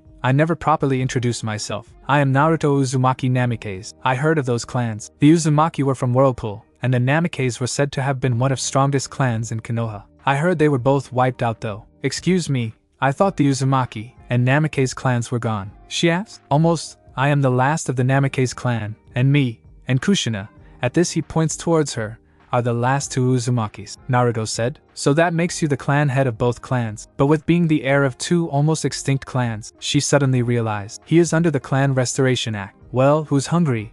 As soon as Naruto asked that, Matsui's stomach growled. I didn't eat breakfast, she said. Naruto walked into the kitchen to prepare dinner. 45 minutes later, Naruto called out. And when they went in, they saw that everything was finished. Dig in. They all sat down and started to eat. When Matsui took her first bite, she instantly fell in love with his cooking. So, what do you think, Matsui-san? Naruto asked. It's amazing. I never had anything this good before, she exclaimed. Naruto just crossed his arms and laughed to himself. You tend to learn easier when you've lived alone most of your life, he said with a smile on his face. Matsui looked up. What do you mean, when you've lived alone most of your life? She asked. I'm an orphan, he replied. Well, I was an orphan. I got to thank my master when I got the chance. He muttered the last part to himself. You're welcome, Shinigami said. I forgot you can talk through my mind. Wait, how could I forget that though? Oh well, how's dear old dad? Naruto asked. You should have seen his face when he saw you and Kushina was making out. It was hilarious. Here, let me show you. He sent an image of Minato's face,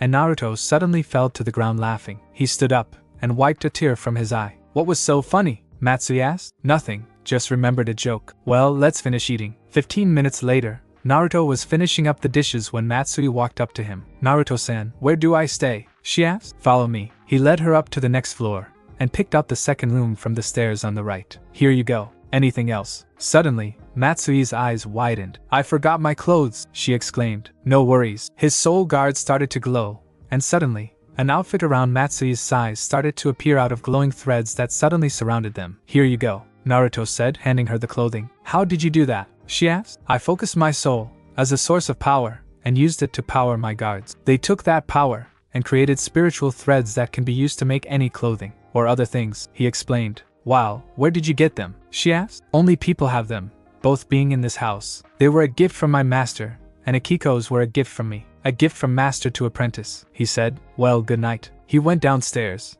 and went to his room to find Kushina sitting on his bed. She jumped him, and next thing he knew, she was laying on him, their lips connecting. A minute later they parted. Well, I wasn't expecting that, Naruto said, a big smile on his face. The next morning Naruto woke up to find himself without any clothes. He felt a pressure on his chest and noticed a nude Kushina laying on him. He suddenly remembered what happened. Flashback and Lime Jutsu. Naruto helped Kushina up and sat down on his bed. Kushina sat down, and they started to make out again. They parted, and Kushina started to lift up her shirt. Are you sure you want to do this? Naruto asked. Yes, I'm sure, she replied. Okay then. They both stripped themselves, Naruto helping Kushina with her panties. When they were nude, Kushina saw how big Naruto was, and she was surprised. He's bigger than Minato, she thought. She pushed him onto the bed and took his member into her hand. She gave it a couple of pumps and, after getting a small growl out of Naruto, took the head in her mouth. She slowly started to take it deeper until she had his entire dick in her mouth. She started to bob her head up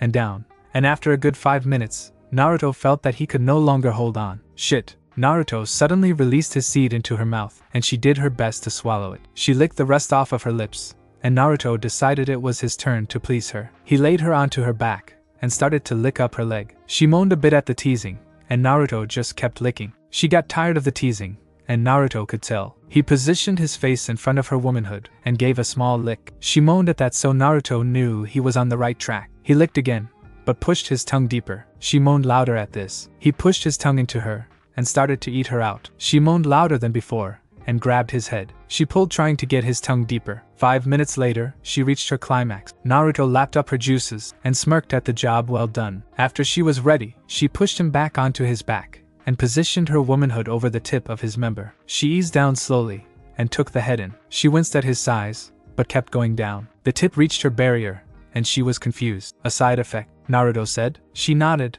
and in one quick motion, pushed down, and Naruto's dick broke her barrier. Flashback, and Lime Jutsu Ki.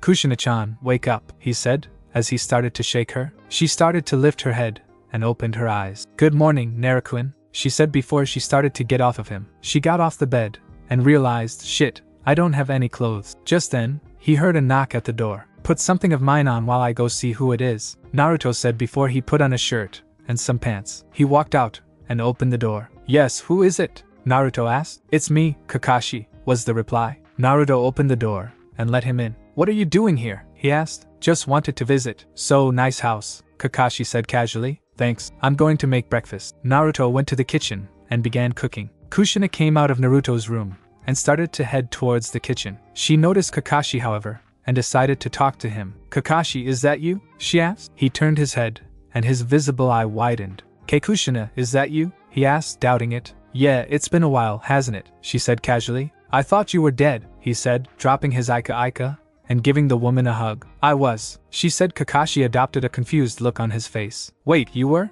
She nodded her head. Naruto walked out of the kitchen and made some clones. He told them to wake up the others, and then walked over to Kushina and Kakashi. How are you alive then? Kakashi asked. Naruto-kun brought me back, was her reply. His eyes widened again. He brought you back? How? To say he was shocked was an understatement. Shinigami arts, dead soul resurrection, Naruto said, startling Kakashi, who didn't notice him there. You have a that can revive the dead. Great, what next? Are you going to start using snakes and go on about immortality? Kakashi said. So I'm going to guess that you know who your dad is as well? Kakashi asked. Naruto nodded his head. Kushina wrapped her arms around his neck and pulled him into a kiss. When they parted, they saw that Kakashi was shocked once more. Then his shocked appearance changed to a perverted one. Ika, incest. Wait till Jiraiya hears about this. Naruto just smacked the back of his head. Ero-sensei, Naruto grumbled. Kakashi noticed something. Wait, aren't those your clothes? He asked. His perverted look is not leaving his face. You two didn't. Naruto just nodded, and Kakashi's perverted look got worse. His mask started to get a red tint to it,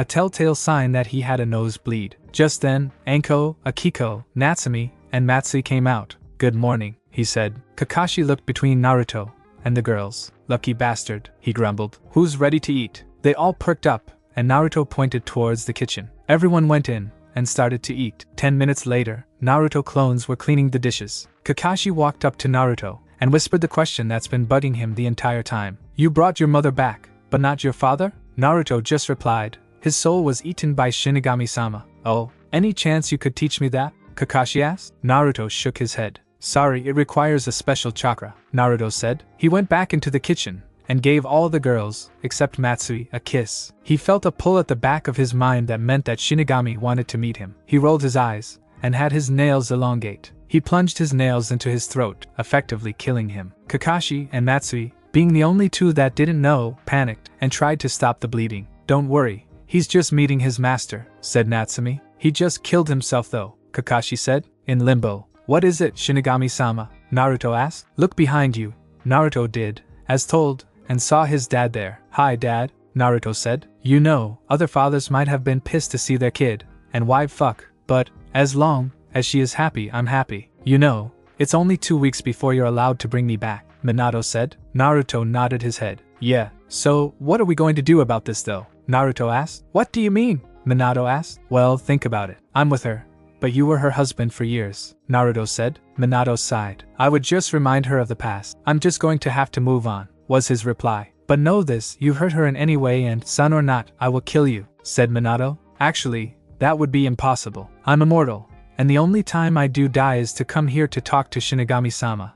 And even then, I just come back, Naruto said. You know what I mean, Minato said. You may want to go back now, came the death god's voice. Very well, goodbye for now. Naruto walked to the seal in his room, and focused on appearing outside of his house. In the world of the living, Naruto opened the door to see Kakashi, and Matsui panicked over the fact that Naruto's body just turned to dust. Hello, miss me? Naruto said, as he walked into the kitchen. Kakashi and Matsui both looked and started to see him standing there. How? The two asked. I went to visit my master, Naruto said. See, Natsumi yelled. Naruto shook his head, and started to weave Kushina something to wear. Here you go, Kushina-chan, he said while handing her the clothes. She took them, and went to the bathroom to change. Later that day, Naruto and Matsui could be seen walking through the village. You know, now that I think about it, you came here on vacation, and you're staying an extra 3 days preparing. Yet, it seems to me that it's more of an extended vacation, Naruto said. You got a point, but I don't know. My dad said that I was to stay an extra 3 days, she said. Oh well, so what do you want to do? He asked. Maybe we could go train, she suggested. I like this girl, Naruto thought while laughing to himself. Okay, get on my back, Naruto said. She did, as he said, but was confused as to why. He suddenly took off at high speeds towards Training Ground 7. Naruto woke up only to feel like someone dropped a ton of bricks on him. Damn, that girl can hit. Flashback. The two arrived at Training Ground 7, and Naruto was letting Matsui down. Alright, here we are. Training Ground 7, Naruto said. Well, I hope you can fight as fast as you can, she said. Naruto just shook his head and laughed. You know I'm going to hold back, right? Naruto asked. That won't be as fun, she replied. Naruto shook his head. Ready? Go! The two rushed at each other. Naruto threw a left hook which Matsui blocked. She retaliated with a kick to the face that effectively broke his nose. Damn it! Naruto focused some yokai into his face, and his nose started to heal. Good thing it was just broken, Naruto said after his nose healed. Matsui just looked mad. Oh, come on! Naruto just started to laugh. Matsui rushed at Naruto, and went to punch him in the chest. Naruto caught the fist, but, as soon as he did, his hand went numb. Damn, she punches harder than I thought. Naruto felt the feeling come back to his hand, and ran around Matsui. She started to get dizzy trying to keep up, and Naruto decided to strike. He rushed in, and threw a punch that would have paralyzed her until he undid the effects. Before the punch connected though, Matsui panicked, and suddenly, a yellow flash erupted from her that threw Naruto back. He looked towards her, and realized what it was. Fuck! He rushed over, and started some hand seals. Shinigami arts. Art of forbidden sealing. His left hand was encased in a white light. Phew! He thrust his hand forward, and the seal connected with her. The power started to recede into the seal. Once the strange power was completely sealed, Naruto pulled out a special scroll, and hovered it above it. The seal moved from his hand onto the scroll. What the hell was that? Naruto asked. I don't know, but it really hurt, was his reply. He looked over, and saw that Matsui was heavily burnt. Shit! Naruto ran over to her, and focused some yokai into his hand. A dark green light enveloped his hand, and he held his hand above Matsui. The burns started to dissipate, and the pain disappeared. She looked up into his eyes, and couldn't look away. Are you alright? Naruto asked. She nodded her head, and Naruto looked relieved. That's good. Let's go home. He picked her up, and carried her home. Flashback end. But what was that strange power? Naruto shook his head, and decided it was a matter for a different time. He remembered something else though. He looked over, and saw Matsui asleep. She refused to sleep anywhere else, but with me. He got up, and went to the other side of the bed, and started to shake her. She soon started to drift to consciousness. Huh! She opened her eyes, and saw Naruto. She suddenly pulled him into a hug. To say Naruto was shocked was like saying Sasuke's hair didn't look like a duck's ass. No, he was beyond shocked. His shocked appearance turned into a caring one. He rubbed her back, and to Naruto's shock, she started purring. That's when it hit him. That was Nibi's chakra, but it was just some. I don't sense Nibi in her, so it must have been some of her chakra. Well, it may be gone, but the influence is going to take a moment. Come on, Matsui-chan, let's go get something to eat. She let go and nodded. An hour later, you could see the two walking out of a random dango shop. They were walking back when Matsui tripped, and grabbed the first thing she could, Naruto. Naruto landed on his back with Matsui on top of him. She blushed, and ended up staring into his eyes. They slowly inched towards each other, and met in a kiss. The day of the mission. Hello, it's time for you guys to leave. As you know, this is a high A to low S ranked mission. Are you all prepared? He heard a chorus of hi and nodded. Alright, everyone, but Naruto and Matsui, you are dismissed. When everyone left, Naruto and Matsui both walked up to the Yes, Hokage-sama? Naruto asked. Matsui, your father requested that you stay at Naruto's house in the hopes that you two would end up in a relationship. He respected you both, and just wanted the chance. He wasn't forcing it on you two. The two teens' eyes widened. Naruto sighed, and looked over to Matsui. She looked at him, fear evident in her face. Naruto could tell that she was afraid that he would leave her because of this. He activated his Rishigan and tapped Matsui's arm. He then focused and pulled her into her mindscape. "Where am I?" she asked, as she looked around and noticed that she was no longer in the Hokage's office. "Your mindscape," Naruto replied. She turned around and saw that he was right behind her. "But how?" she asked. "It is an ability of mine. If I touch someone, I can place a bit of my soul in them, and will be able to pull them into their mindscape to do anything from talk to torture to even killing."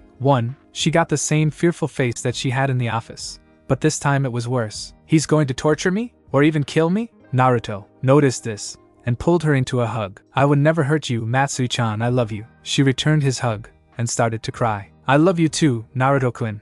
They stood there for what seemed like hours. A couple of minutes later, she calmed down and looked at him. "Can we leave now?" Naruto nodded and took the bit of his soul he implanted back and released the both of them. Back in the office, he noticed a look of fear as well before he saw Naruto tap her arm. Then he noticed her appearance ease up. He saw Naruto take Matsui into his arms and realized that he wouldn't hurt her. Not that he would have in the first place. Alright, dismissed. The two left the tower and left towards the gate. When they arrived there, Kakashi asked what they wanted to talk to them about. It was nothing. The group left. Around 5 minutes later, Naruto was in a conversation with Shinigami. "So, how is Dad doing right now?" "Good, but he is impatient." "Sounds like him." Suddenly, 5 men came rushing towards the group and attacked. "Get the princess out of here, Naruto." Naruto grabbed Matsui and started to run. Suddenly, 3 more guys drop in front of the two. Naruto tries to think of something to do when a kunai hits him in the neck. Paralyzed, he falls to the ground, bringing Matsui with him. One grabs her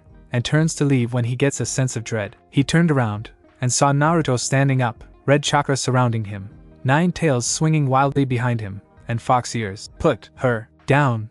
2 of the 3 rush at him only to be burned alive by his chakra. "I said put her down." The third man put her down and ran. Naruto focused, and the chakra receded. He walks up to her and checks to see if she is alright. She opens her eyes and sees him with the tails and fox ears and jumps up and starts petting his tails. "So cute." Naruto chuckled and focused. Soon the tails and ears receded, leaving him to look like he did before. Naruto started some hand seals and then slammed his hands onto the ground. "Shinigami arts. Dark barrier. Stay here, I have to help others." She nodded, and Naruto took off. When he got there, he deactivated his resistance seal and jumped in. "Time to test out my new weapon. It may be for silent assassinations, but it will be fun nonetheless." He slammed his left hand into one of the nin's heads, and the guy fell down dead. Hidden blade kill, success. Suddenly, all the men that were attacking were cut in half. That takes care of that. "Are you all alright?" A man around 6 feet 1 inch was short, dirty blonde hair jumped down. His eyes were an odd color, grayish blue. There was a scar running from his right temple to his collarbone,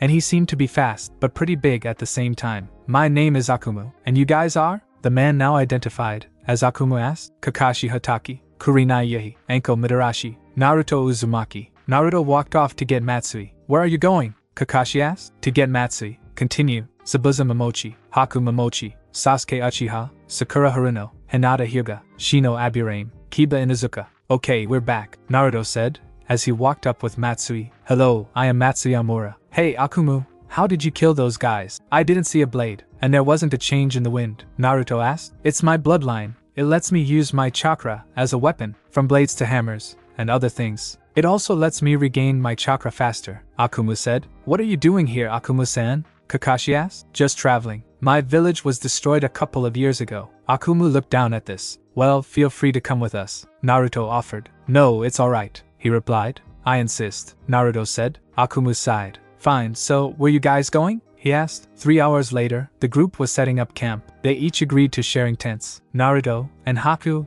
Kakashi and Matsui, Sakura and Hinata, Kiba and Kurinai, Shino and Anko and Zabuza and Sasuke, with Akumu in his own tent. Naruto made 50 clones and spread them out to watch in case anyone came. "Kakashi, you make any perverted move towards anyone here, and I will make you experience pain and torture that would make Orochimaru's stuff seem inviting," Naruto warned. Kakashi is pale. "Don't worry, I won't," Kakashi said. "Good night everybody." With that, Naruto went inside the tent he and Haku were sharing. Later that night, a clone dispersed, waking Naruto. "Shit, someone's here." He got up and woke Haku as well. "I know you're there, show yourself." He heard chuckling, and a man jumped down in front of him. "Who are you?" Naruto asked, pulling out Baransa no Ken. The man curled an eyebrow and chuckled again. I am Tamashi. Now if you would be so kind as to hand over the princess, I can get out of here, the man said. No way. I'll never let you have Matsu-chan, Naruto yelled, waking everybody up. What's going on? Kakashi asked as he left Matsui's tent. He then noticed Naruto draw his sword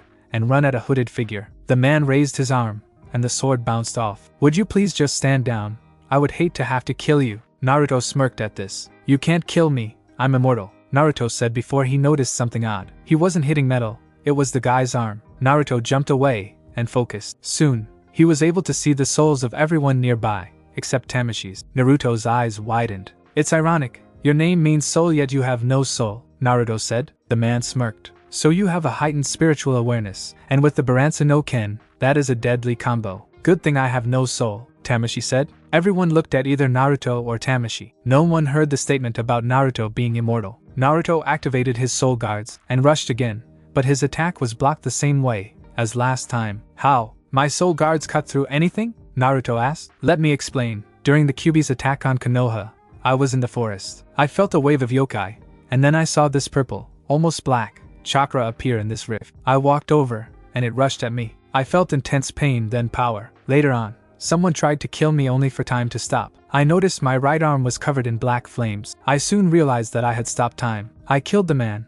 and embraced the power I held, Tamashi explained. Naruto's eyes widened. You encountered void chakra. Well then, the only way to fight the void is with void. Naruto jumped back, and called his Tamashi no Sudara, and released the seal holding back his void chakra. He had it envelope his body, and ignored the pain. Soon, he was covered in the armor from the bridge. Naruto, now void, let out a raspy breath. I am void. He said. Tamashi smirked, thinking that this kid could never harm him. Naruto swung his void-empowered Tamashi no Sudara towards Tamashi and, to his surprise, Naruto slashed right through Tamashi's shoulder. Well, this is interesting. I see you have access to the power of the void, as well. Fine, I will leave for now. Tamashi suddenly disappeared. Naruto let go of his hold on the void chakra, and the armor dissipated. When it was gone, they saw that he was heavily burnt. He spit up a bit of blood, and collapsed. Naruto! Everyone rushed over, and Kakashi checked. He's still alive, but barely, he said. Naruto's mindscape. Ow, what happened? Naruto looks around,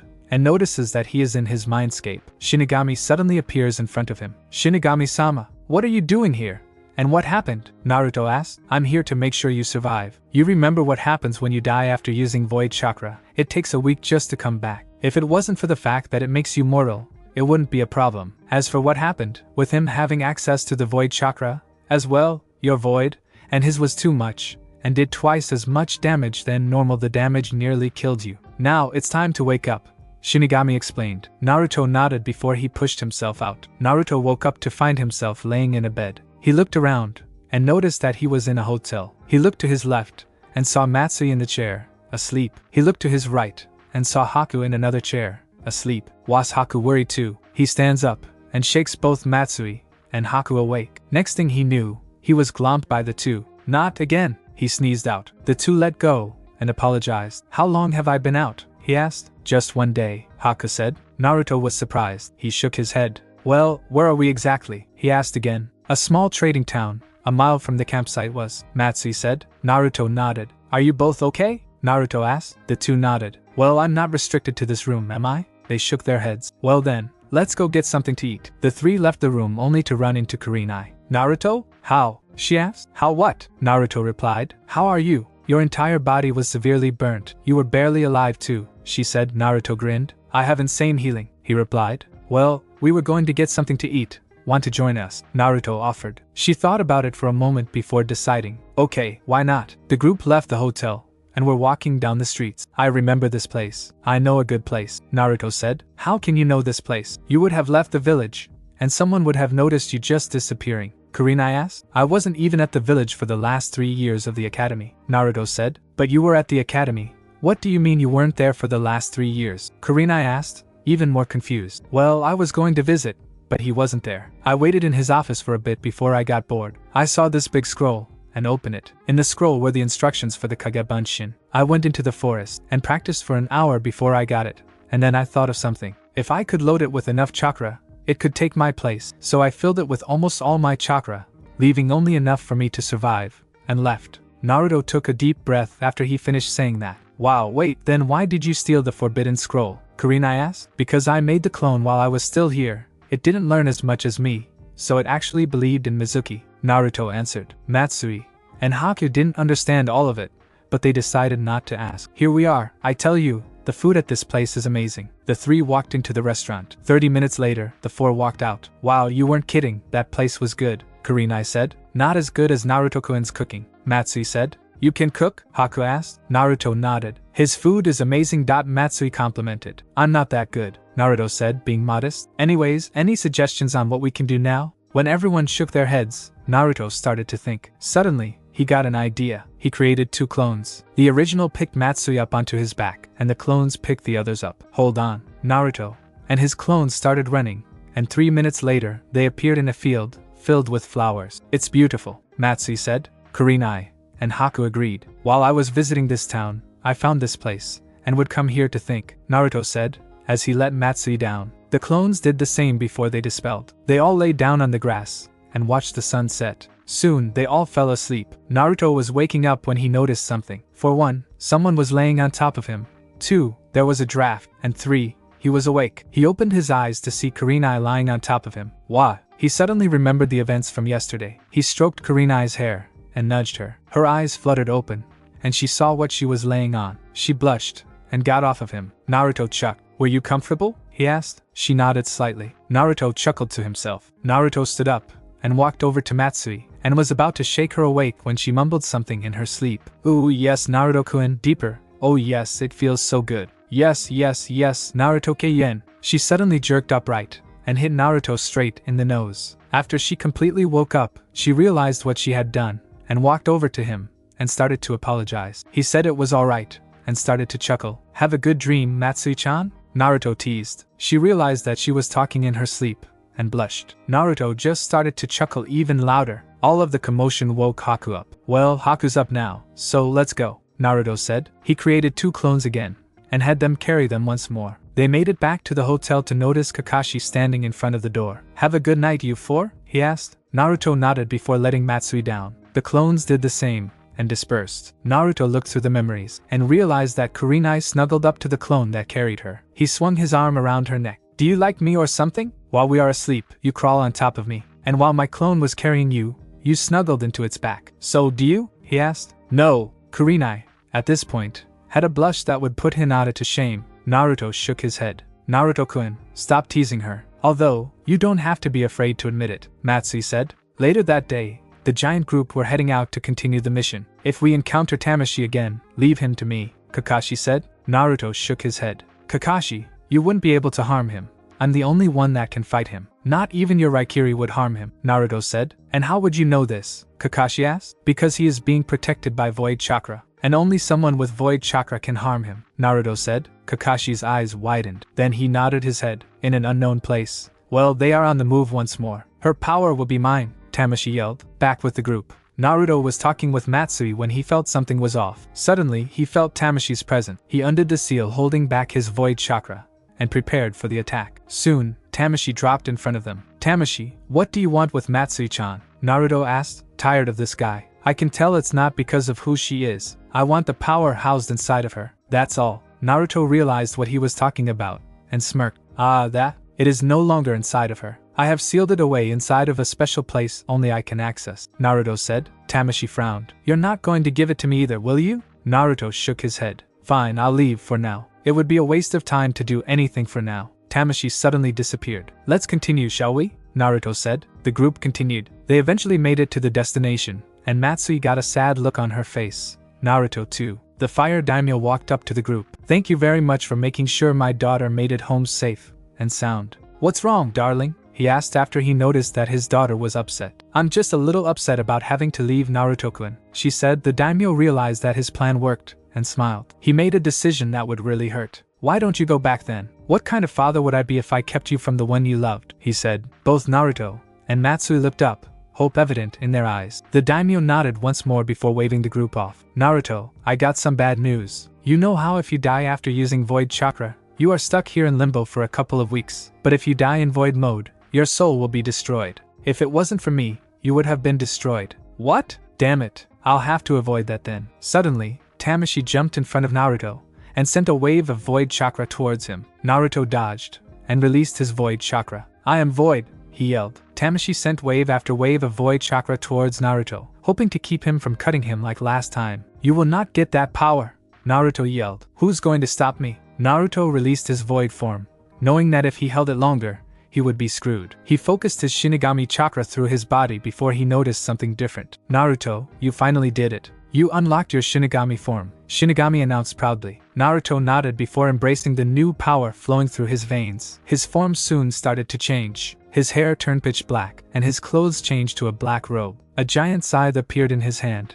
and beads wrapped around his left hand. His skin turned pale and almost glowed black. He opened his eyes, and the whites of his eyes were now a dark purple, with the iris being lighter, and the pupil being a four-pronged star. The pupil's color itself was a dark purple, as well. Naruto's figure spelled death to those who pissed him off. "Your time has come," Tamashi said. Tamashi backed up, scared of the figure in front of him. Naruto lunged forward and sunk his scythe into Tamashi's chest. Tamashi shimmered out and disappeared, narrowly avoiding death. Naruto let go of the form and fell to the ground, panting. "Shit, that took more out of me than anything in my entire life," he said. "Well, let's get going." "Naruto, what the hell was that?" Kakashi asked. "That was me finally unlocking the true power my master gave me," Naruto responded. "And what power would that be?" Kakashi asked. Naruto sighed. "Since my dad trusts you so much, I'll tell you later though," Naruto said. "I thought you were an orphan. How can your dad trust me?" Kakashi asked. Naruto smirked. "Later," Naruto said. Kakashi decided to just let it go for now. Naruto walked up to Akumu. He pulled his sword off of his back. "Hey, try to draw this sword."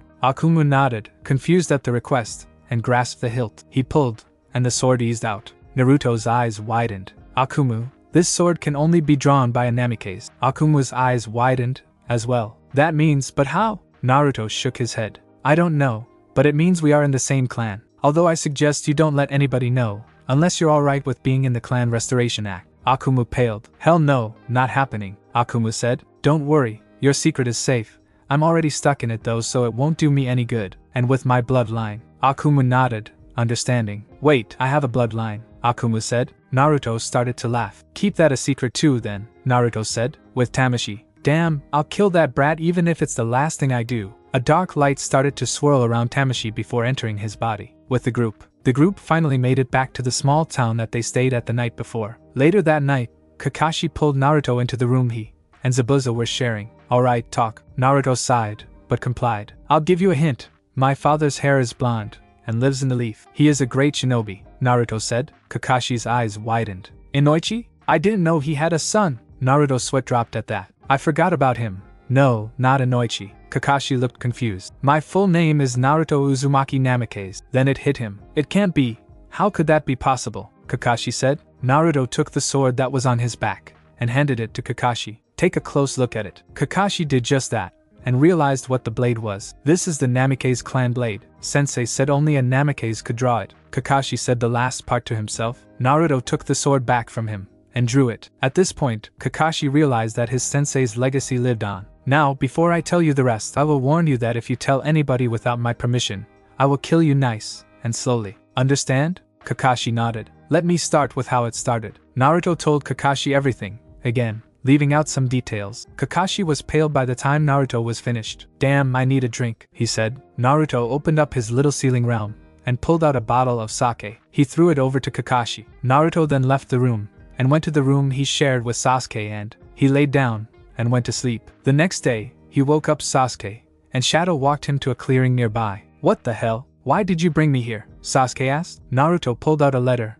and handed it to Sasuke. "Read it," Naruto asked. Sasuke complied. Sasuke's eyes widened as he read on. Soon, he threw the letter to the ground. "It can't be true. It's a lie," Sasuke yelled. Naruto shook his head. "It is. The Uchiha clan was going to attack Konoha. This is a letter from your father to Itachi's best friend, asking him to join and help. He accepted, and asked Itachi to, as well, and seeing no way out, killed him. He then presented this to the few trusted council members. This, right here, is a letter from Itachi to you. I got it the day before we left for the mission." Naruto handed the letter to Sasuke, and had him read it. "Dear Sasuke, I asked Naruto to deliver this for you. You are probably wondering why I sent it to Naruto in the first place. A couple of years ago, I was in a clearing, training, when he jumped in front of me. At first, I thought he was a threat, so I went to attack him, but he just avoided me. He asked me to stop, as he had an offer for me. He said that he knew the truth about what happened during that day, and said that he could get me back into Konoha, but I would have to help him first. He asked me to help spy on the organization that I am in.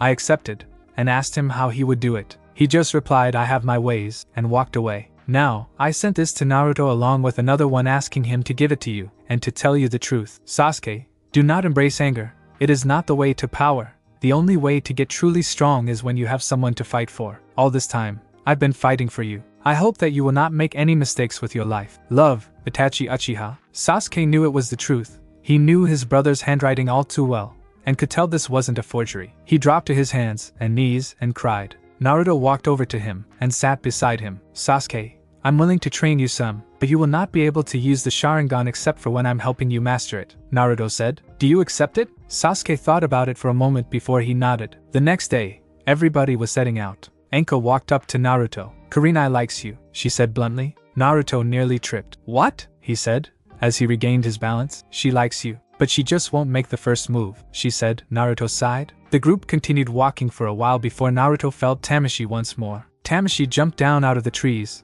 but seemed different. Tamashi, what do you want this time? Naruto asked while activating his spirit guards. Simple, I want to kill you, he said. Naruto was about to lunge before a man around Zabuza's height dropped into the clearing. He rushed at Tamashi and swung the massive sword that was on his back. Tamashi dodged and sent a punch towards the man. The man smirked before pulling the sword in half. He swung the second sword at Tamashi only for the sword to bounce off. The man's smirk turned into a frown. He focused a bit before sending a current of wind at Tamashi. The wind pushed Tamashi back enough for the man to focus. Naruto focused and went into his Shinigami mode once more. He rushed at Tamashi and swung his scythe only for Tamashi to block it with a sword that was hidden on his back. Not this time, Shinigami. I've gotten more power. Try this on for size. Naruto was hit in the chest by a blast of pure void chakra. Naruto was sent back, but was able to land on his feet and rebound, this time, focusing his Shinigami chakra into his scythe. He sliced right through Tamashi's sword and cut his arm off. You bastard, that hurt. Tamashi focused void chakra into his bleeding stump of an arm, and his arm regrew. Tamashi rushed at Naruto, his arm on fire, and punched Naruto in the stomach. Death Seal. Tamashi said the name of the technique, and soon, Naruto's Shinigami chakra dissipated. And the best part of the seal, no more void for you, that is for an hour. Naruto realized that the only way left for him to beat Tamashi was to use his yokai. Hey Tamashi, do you know who I am? Naruto asked. Yeah, Naruto Uzumaki, soon to be dead brat. Naruto smirked. No, I am Kyuubi no Kitsune. A flood of yokai erupted from Naruto's body, severely burning Tamashi. Soon 9 tails sprouted out from behind him, and his ears changed to that of a fox. His pupils became slits, and his teeth and nails elongated. You are dealing with a demon now, Naruto said. He blurred from sight only for him to appear behind Tamashi, his hand sticking through his chest. Damn, you won this fight, but now I can prepare for this too. Tamashi soon dissipated. Naruto let go of his hold of his yokai, and turned around to see some of them cowering in fear, some in awe, and one preparing to do a sealing. He turned to the stranger who had stepped in on the fight. Who are you? Naruto asked. Name's Kyoshi. Naruto analyzed the man. He had shiny black hair and yellow eyes. He was wearing a trench coat the same color as his hair, and had blood-red ninja pants on. Naruto nodded. Nice sword. Naruto complimented. So, what are you doing out here? Naruto asked. Actually, I was on my way to the hidden leaf. I'm tired of wandering around, so I decided to settle down. Now, what the hell was that? He asked. I'm different, Naruto said. Naruto walked over to the rest of the group and noticed their expressions. What? He asked. Well, we weren't expecting that, Kakashi said. Let's just continue. The group headed on with Kyoshi joining them. Naruto walked over to Kurenai. Anko-chan said you liked me, he said, being as blunt as Anko was. Kurenai stumbled and grabbed onto the first thing she could, Naruto. Naruto ended up falling on top of Kurenai. I guess Anko-chan was right, you do like me, Naruto said. When Kurenai blushed, Naruto chuckled a bit. Amazingly, nobody noticed the two fall and continued walking. Naruto took this moment to show Kurenai how he felt. He moved his face closer to hers, and she did, as well. The two soon met in a passionate kiss that lasted for a couple of minutes before they parted. Kurenai looked up into his cerulean eyes and knew that he would not hurt her. She looked towards her side and noticed that the group had only walked a few feet since they fell. They're walking awfully slow, she said. That's because I trapped them in a way that is making them think that they have gotten pretty far. Kurenai chuckled. Well, it's time we joined them, and for me to drop them. The two stood up and went towards the group, and Naruto dispelled them. They continued on for a while before hitting another little town. We can stay the night here, Kakashi said. Everyone nodded except for Sasuke, who paled. What's wrong, Sasuke-kun? Sakura asked. Another day of Naruto's training, he said in a low whisper. He suddenly clutched onto Sakura and held her like a security blanket. Take that, Ino pig. Inner Sakura yelled. Hey Sasuke, no training while we're here, Naruto said. Sasuke suddenly looked as if it was the best day of his life. Sasuke walked away. Naruto walked up to Anko, Kurinai, and Matsui. Hey Naruto-kun, Matsui said. Are you three hungry? I'm buying, Naruto said. The three nodded before following Naruto. Lucky bastard, Kakashi said. Haku seems to like him too. The lucky just might get luckier, Zabuza said. Kakashi started to cry. At a completely random restaurant, the three were walking out. That was pretty good, although I'm getting tired, Kurinai said. I suppose we should head back to the hotel, Naruto said. The three made it to the hotel and ran into Kakashi. Hi, you are going to be sharing a room, he said. Okay, Naruto said. I'm alright with that, Anko said. The next day, they headed out only for Naruto to fall to the ground, holding his head. He screamed. Everybody rushed to his side only to be blasted away. You lost. Your soul is mine. Tamashi dropped in front of Naruto and readied his hand. It lit on fire, and he plunged it through Naruto's chest. The void started to invade Naruto's body before hitting his soul. Now die. Tamashi focused and grabbed Naruto's soul with his void chakra. He pulled his arm out, pulling Naruto's soul with it. He moved Naruto's soul to his mouth and ate it. Naruto! Everybody yelled. Anko, Kurinai, Matsui, Haku, and Hinata all started to cry. Now, for all of you. Tamashi started to advance towards the group. Zabuza pulled his sword off of his back while Kakashi revealed his Sharingan and pulled out a kunai. In limbo, Shinigami and Minato both witnessed Naruto's soul be devoured. Minato dropped to his knees. The pain was so great. Shinigami-sama, can't you do anything? He's your apprentice, Minato said, tears falling freely. Shinigami took on an appearance that showed he was deep in thought. Suddenly it hit him. Minato, go to the seal in Naruto's room and focus on their location. I'll take care of the rest. Minato quickly ran in the direction of Naruto's room, leaving Shinigami to do his part. Tamashi has a soul now, so if Minato does his part correctly. In the world of living, Minato appeared in front of Tamashi, his outfit similar to Naruto's. Sensei? Kakashi said in disbelief. Minato turned his head slightly and nodded. He looked back at Tamashi before feeling a second presence in his mind. Minato, remember that you used to summon me? Use it. Trusting the death god, he ran through the hand seals required for the Fuinjutsu, Shiki Fujin. Shinigami appeared behind Minato and wrapped his left hand in prayer beads. Minato's soul appeared in front of Shinigami, and Minato rushed Tamashi. Shinigami pushed his hand through Minato into Tamashi and, after finding and grabbing Naruto's soul, pulled. He broke the rules, however, and left Minato's soul alone, letting him live, and placed Naruto's soul back into his body. Shinigami then disappeared. Naruto began to breathe again, albeit labored, while Minato's breathing became heavy. Minato walked over to Naruto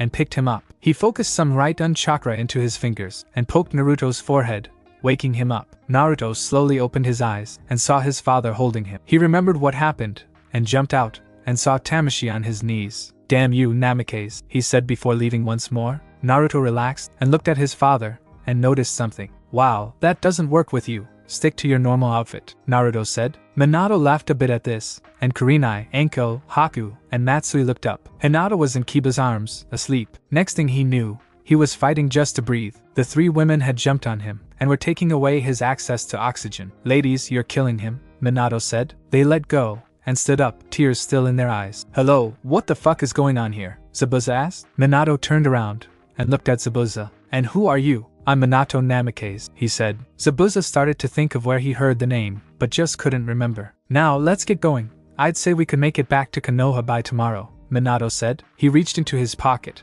and pulled out a three-pronged kunai, and handed it to Naruto. Suddenly, Minato was gone in a yellow flash. At the Hokage's tower, Sarutobi was doing the usual, working on the damned paperwork that kept growing. I wish I could just take a break. He felt a chakra spike for a moment coming from the safe hidden behind the fourth picture. He went to it, and opened it to see Minato there. A little help. I think I'm sitting on my kunai, he said. Sarutobi's brain shut down. He fell backwards out cold. Minato just sighed, and focused chakra into his left side, and forced himself out. A couple of minutes later, Sarutobi was coming, and stared right into the face of the once deceased fourth. It can't be Minato. Is it really you? Sarutobi asked, as he stared into Minato's face. Minato nodded. But how? Sarutobi asked. Shinigami gave me my life back. At this, Sarutobi passed out once more. Minato walked over to Sarutobi and kicked him. When he got nothing, he kicked him again and again, and again. After several minutes of kicking, Sarutobi came through. "Good morning, Sleeping Beauty," Minato said. He helped Sarutobi up. "Did he send you back to help with my paperwork?" the aged man asked, hopeful. Minato shook his head. "No, he sent me back to help Naruto and the group," Minato said. Sarutobi's face became serious. "What happened?" he asked. "Well, I can't explain everything, but shortly after you sent them off, they ran into a man named Tamashi. Naruto, no matter what he did, just couldn't kill him, as Tamashi would just run. What makes him dangerous is that he has void chakra as well." Sarutobi's face paled. After fighting Tamashi at random times, Tamashi eventually found a way to beat Naruto by taking his soul, and he succeeded too. Sarutobi's face paled even further. "Shinigami sent me back and had me do Shiki Fujin to get Naruto's soul back and return it to him. He didn't take my soul though, which is why I'm here," Minato finished. Sarutobi nodded. "So, are you going to take up your role again?" Sarutobi asked. Minato shook his head. "No, maybe one day, but not now," he said. "I got to go, by the way. The secret to defeating paperwork, Kagebunshin." Sarutobi started to cry at not realizing such a simple solution. Minato left once more in a yellow flash. He appeared to Naruto and grinned. "So, is everything alright?" Minato asked. Naruto nodded. Naruto disappeared in a yellow flash, like Minato did, and appeared next to Akiko, who was sitting in the living room of their house. "Eep!" She jumped, surprised when she felt arms surround her. She then saw it was Naruto, and relaxed. "What are you doing back, Naruto-kun?" she asked. "Well, the group is on its way back, so I decided to let you know." "How have things been while I was gone?" he asked. "Great, but boring at times." "How about you?" she asked. "Well, let's see. I had my soul stolen," he said. She looked at him weird. "It's a long story," he said. Just then, Kushina came out, saw Naruto, and wrapped her arms around him. "Hello, Naruto-kun," she said. "Hello, I've got some news," Naruto said, his voice dropping. "What is it?" she asked. Naruto went back to the kunai located with the group, bringing Kushina with him. She looked around, and noticed that she was in the forest. "Look around," Naruto said. She complied, and soon noticed Minato. Her eyes widened at seeing him. "Minato, it can't be." She looked at Naruto, and he nodded. "I brought you back from the dead, didn't I?" Naruto said. "No one noticed them yet. He scared the shit out of me a couple of weeks ago, threatening me that if I hurt you, that even if I was his son, he would kill me." Naruto said. "Create a clone, and let's go home," she said after a moment. Naruto listened, and created a clone before taking her hand, and taking them back home. Akiko was once again startled when they arrived. "Hi, Akiko-chan," Naruto said. Naruto was in between Kushina and Akiko. "Hi, Naruto-kun, so, what was the news?" she asked. Naruto pulled out a three-pronged kunai. Akiko got the hint, and knew that Minato was alive. "Truth be told, after having my soul stolen, I'm pretty tired," he said, as he rubbed the back of his head. Akiko leaned in, and kissed Naruto, and when they parted, she spoke up. "Me too, Naruto-kun," she said, emphasizing kun. Kushina soon joined in. "Let's go to bed, Naruto-kun," Kushina said, also emphasizing kun. The next day, Naruto woke up, and noticed something. He was naked. He suddenly remembered the events that transpired last night, and grinned. He looked to his right, and saw Kushina, then looked to his left, and saw Akiko. His grin softened. He shook the two awake, and got up to get dressed, following his example. He felt his clone disperse, and sorted through. The eyes widened when he realized that Tamashi was attacking the group. "Damn it, I got to go. The bastard that stole my soul yesterday is back," he said before disappearing in a yellow flash. "Tamashi, why do you keep on trying to kill me?" Naruto asked. "Because you are the only person that seems to be able to hurt me," he said. Naruto frowned. Suddenly, a katana came flying, and nearly hit Tamashi in the head. "Tamashi, time to pay for the things you have done," the group heard. They turned their heads in the direction in which the voice came from to see a man who looked to be about 5'9" with wavy black hair and brown eyes. He was wearing a black muscle shirt and black A&BU style pants with a dark gray hooded cloak. "Who the hell are you?" Tamashi asked, as he looked at the man. "Your executioner." The man rushed Tamashi, and swung his two swords down. When the swords made contact, however, instead of the cut he was expecting, the swords just stayed in place. After the momentary shock wore off, he stared into Tamashi's eyes. "I can't see it, I can't see it," he started to yell. His pupils had turned red, and the whites of his eyes turned black. Tamashi just threw the man back. He landed in the group, eyes wide with shock. "What were you looking for?" Naruto asked. "I couldn't see his soul," he said after he regained his calm. "I could have told you that. He has no soul," Naruto said. Naruto stood in front of the man. "What's your name?" Naruto asked. "Aretsukamu," he said. "Naruto Uzumaki," Naruto said. Naruto pulled his Shinigami chakra out, going into Shinigami mode. He gave his scythe an experimental swing before rushing Tamashi. Flames of Hell, Naruto said the technique name before summoning pitch black flames under Tamashi. He jumped out of the way, but not without getting his right arm burnt. Naruto continued to rush Tamashi and swung his scythe, impaling Tamashi through the chest. Naruto then pulled the scythe from Tamashi and cut his left arm off. Tamashi, however, just fled like before. Naruto released his hold on the form and walked up to Aretsu before looking at his soul. Well, a fractured soul. Seen the gates of hell, have we? Naruto said, as he walked up to Aretsu. How do you know that? Aretsu activated his Zaningan 1 and stared at Naruto. He noticed that Naruto's soul was different, more demonic. He activated his Digitsu's ability and forced Naruto to see some of the sins of his life before he broke it. Do that again, and I will fucking disembowel you, Naruto warned, tears flowing freely. Aretsu was shocked once more in his life. Someone just broke his Digitsu's infinite sin viewing technique. This kid interested him, so he followed. They finally saw the village gates and went to the guards. One of those who were assigned to guard the gate saw the group and was about to welcome them back when he saw 4 unknown people. Excuse me, why are there 4 unknowns accompanying you? Chunin asked. They wished to join the ranks of Konoha shinobi, Kakashi said. He nodded, but kept his eyes on the 4. They went straight to the Hokage's tower to make their report. After the report was given, Naruto and Matsu went home. The end. Thanks for watching my video, and make sure to check out the author of this fanfic. Link is in the description. See you next time. Till then, sayonara.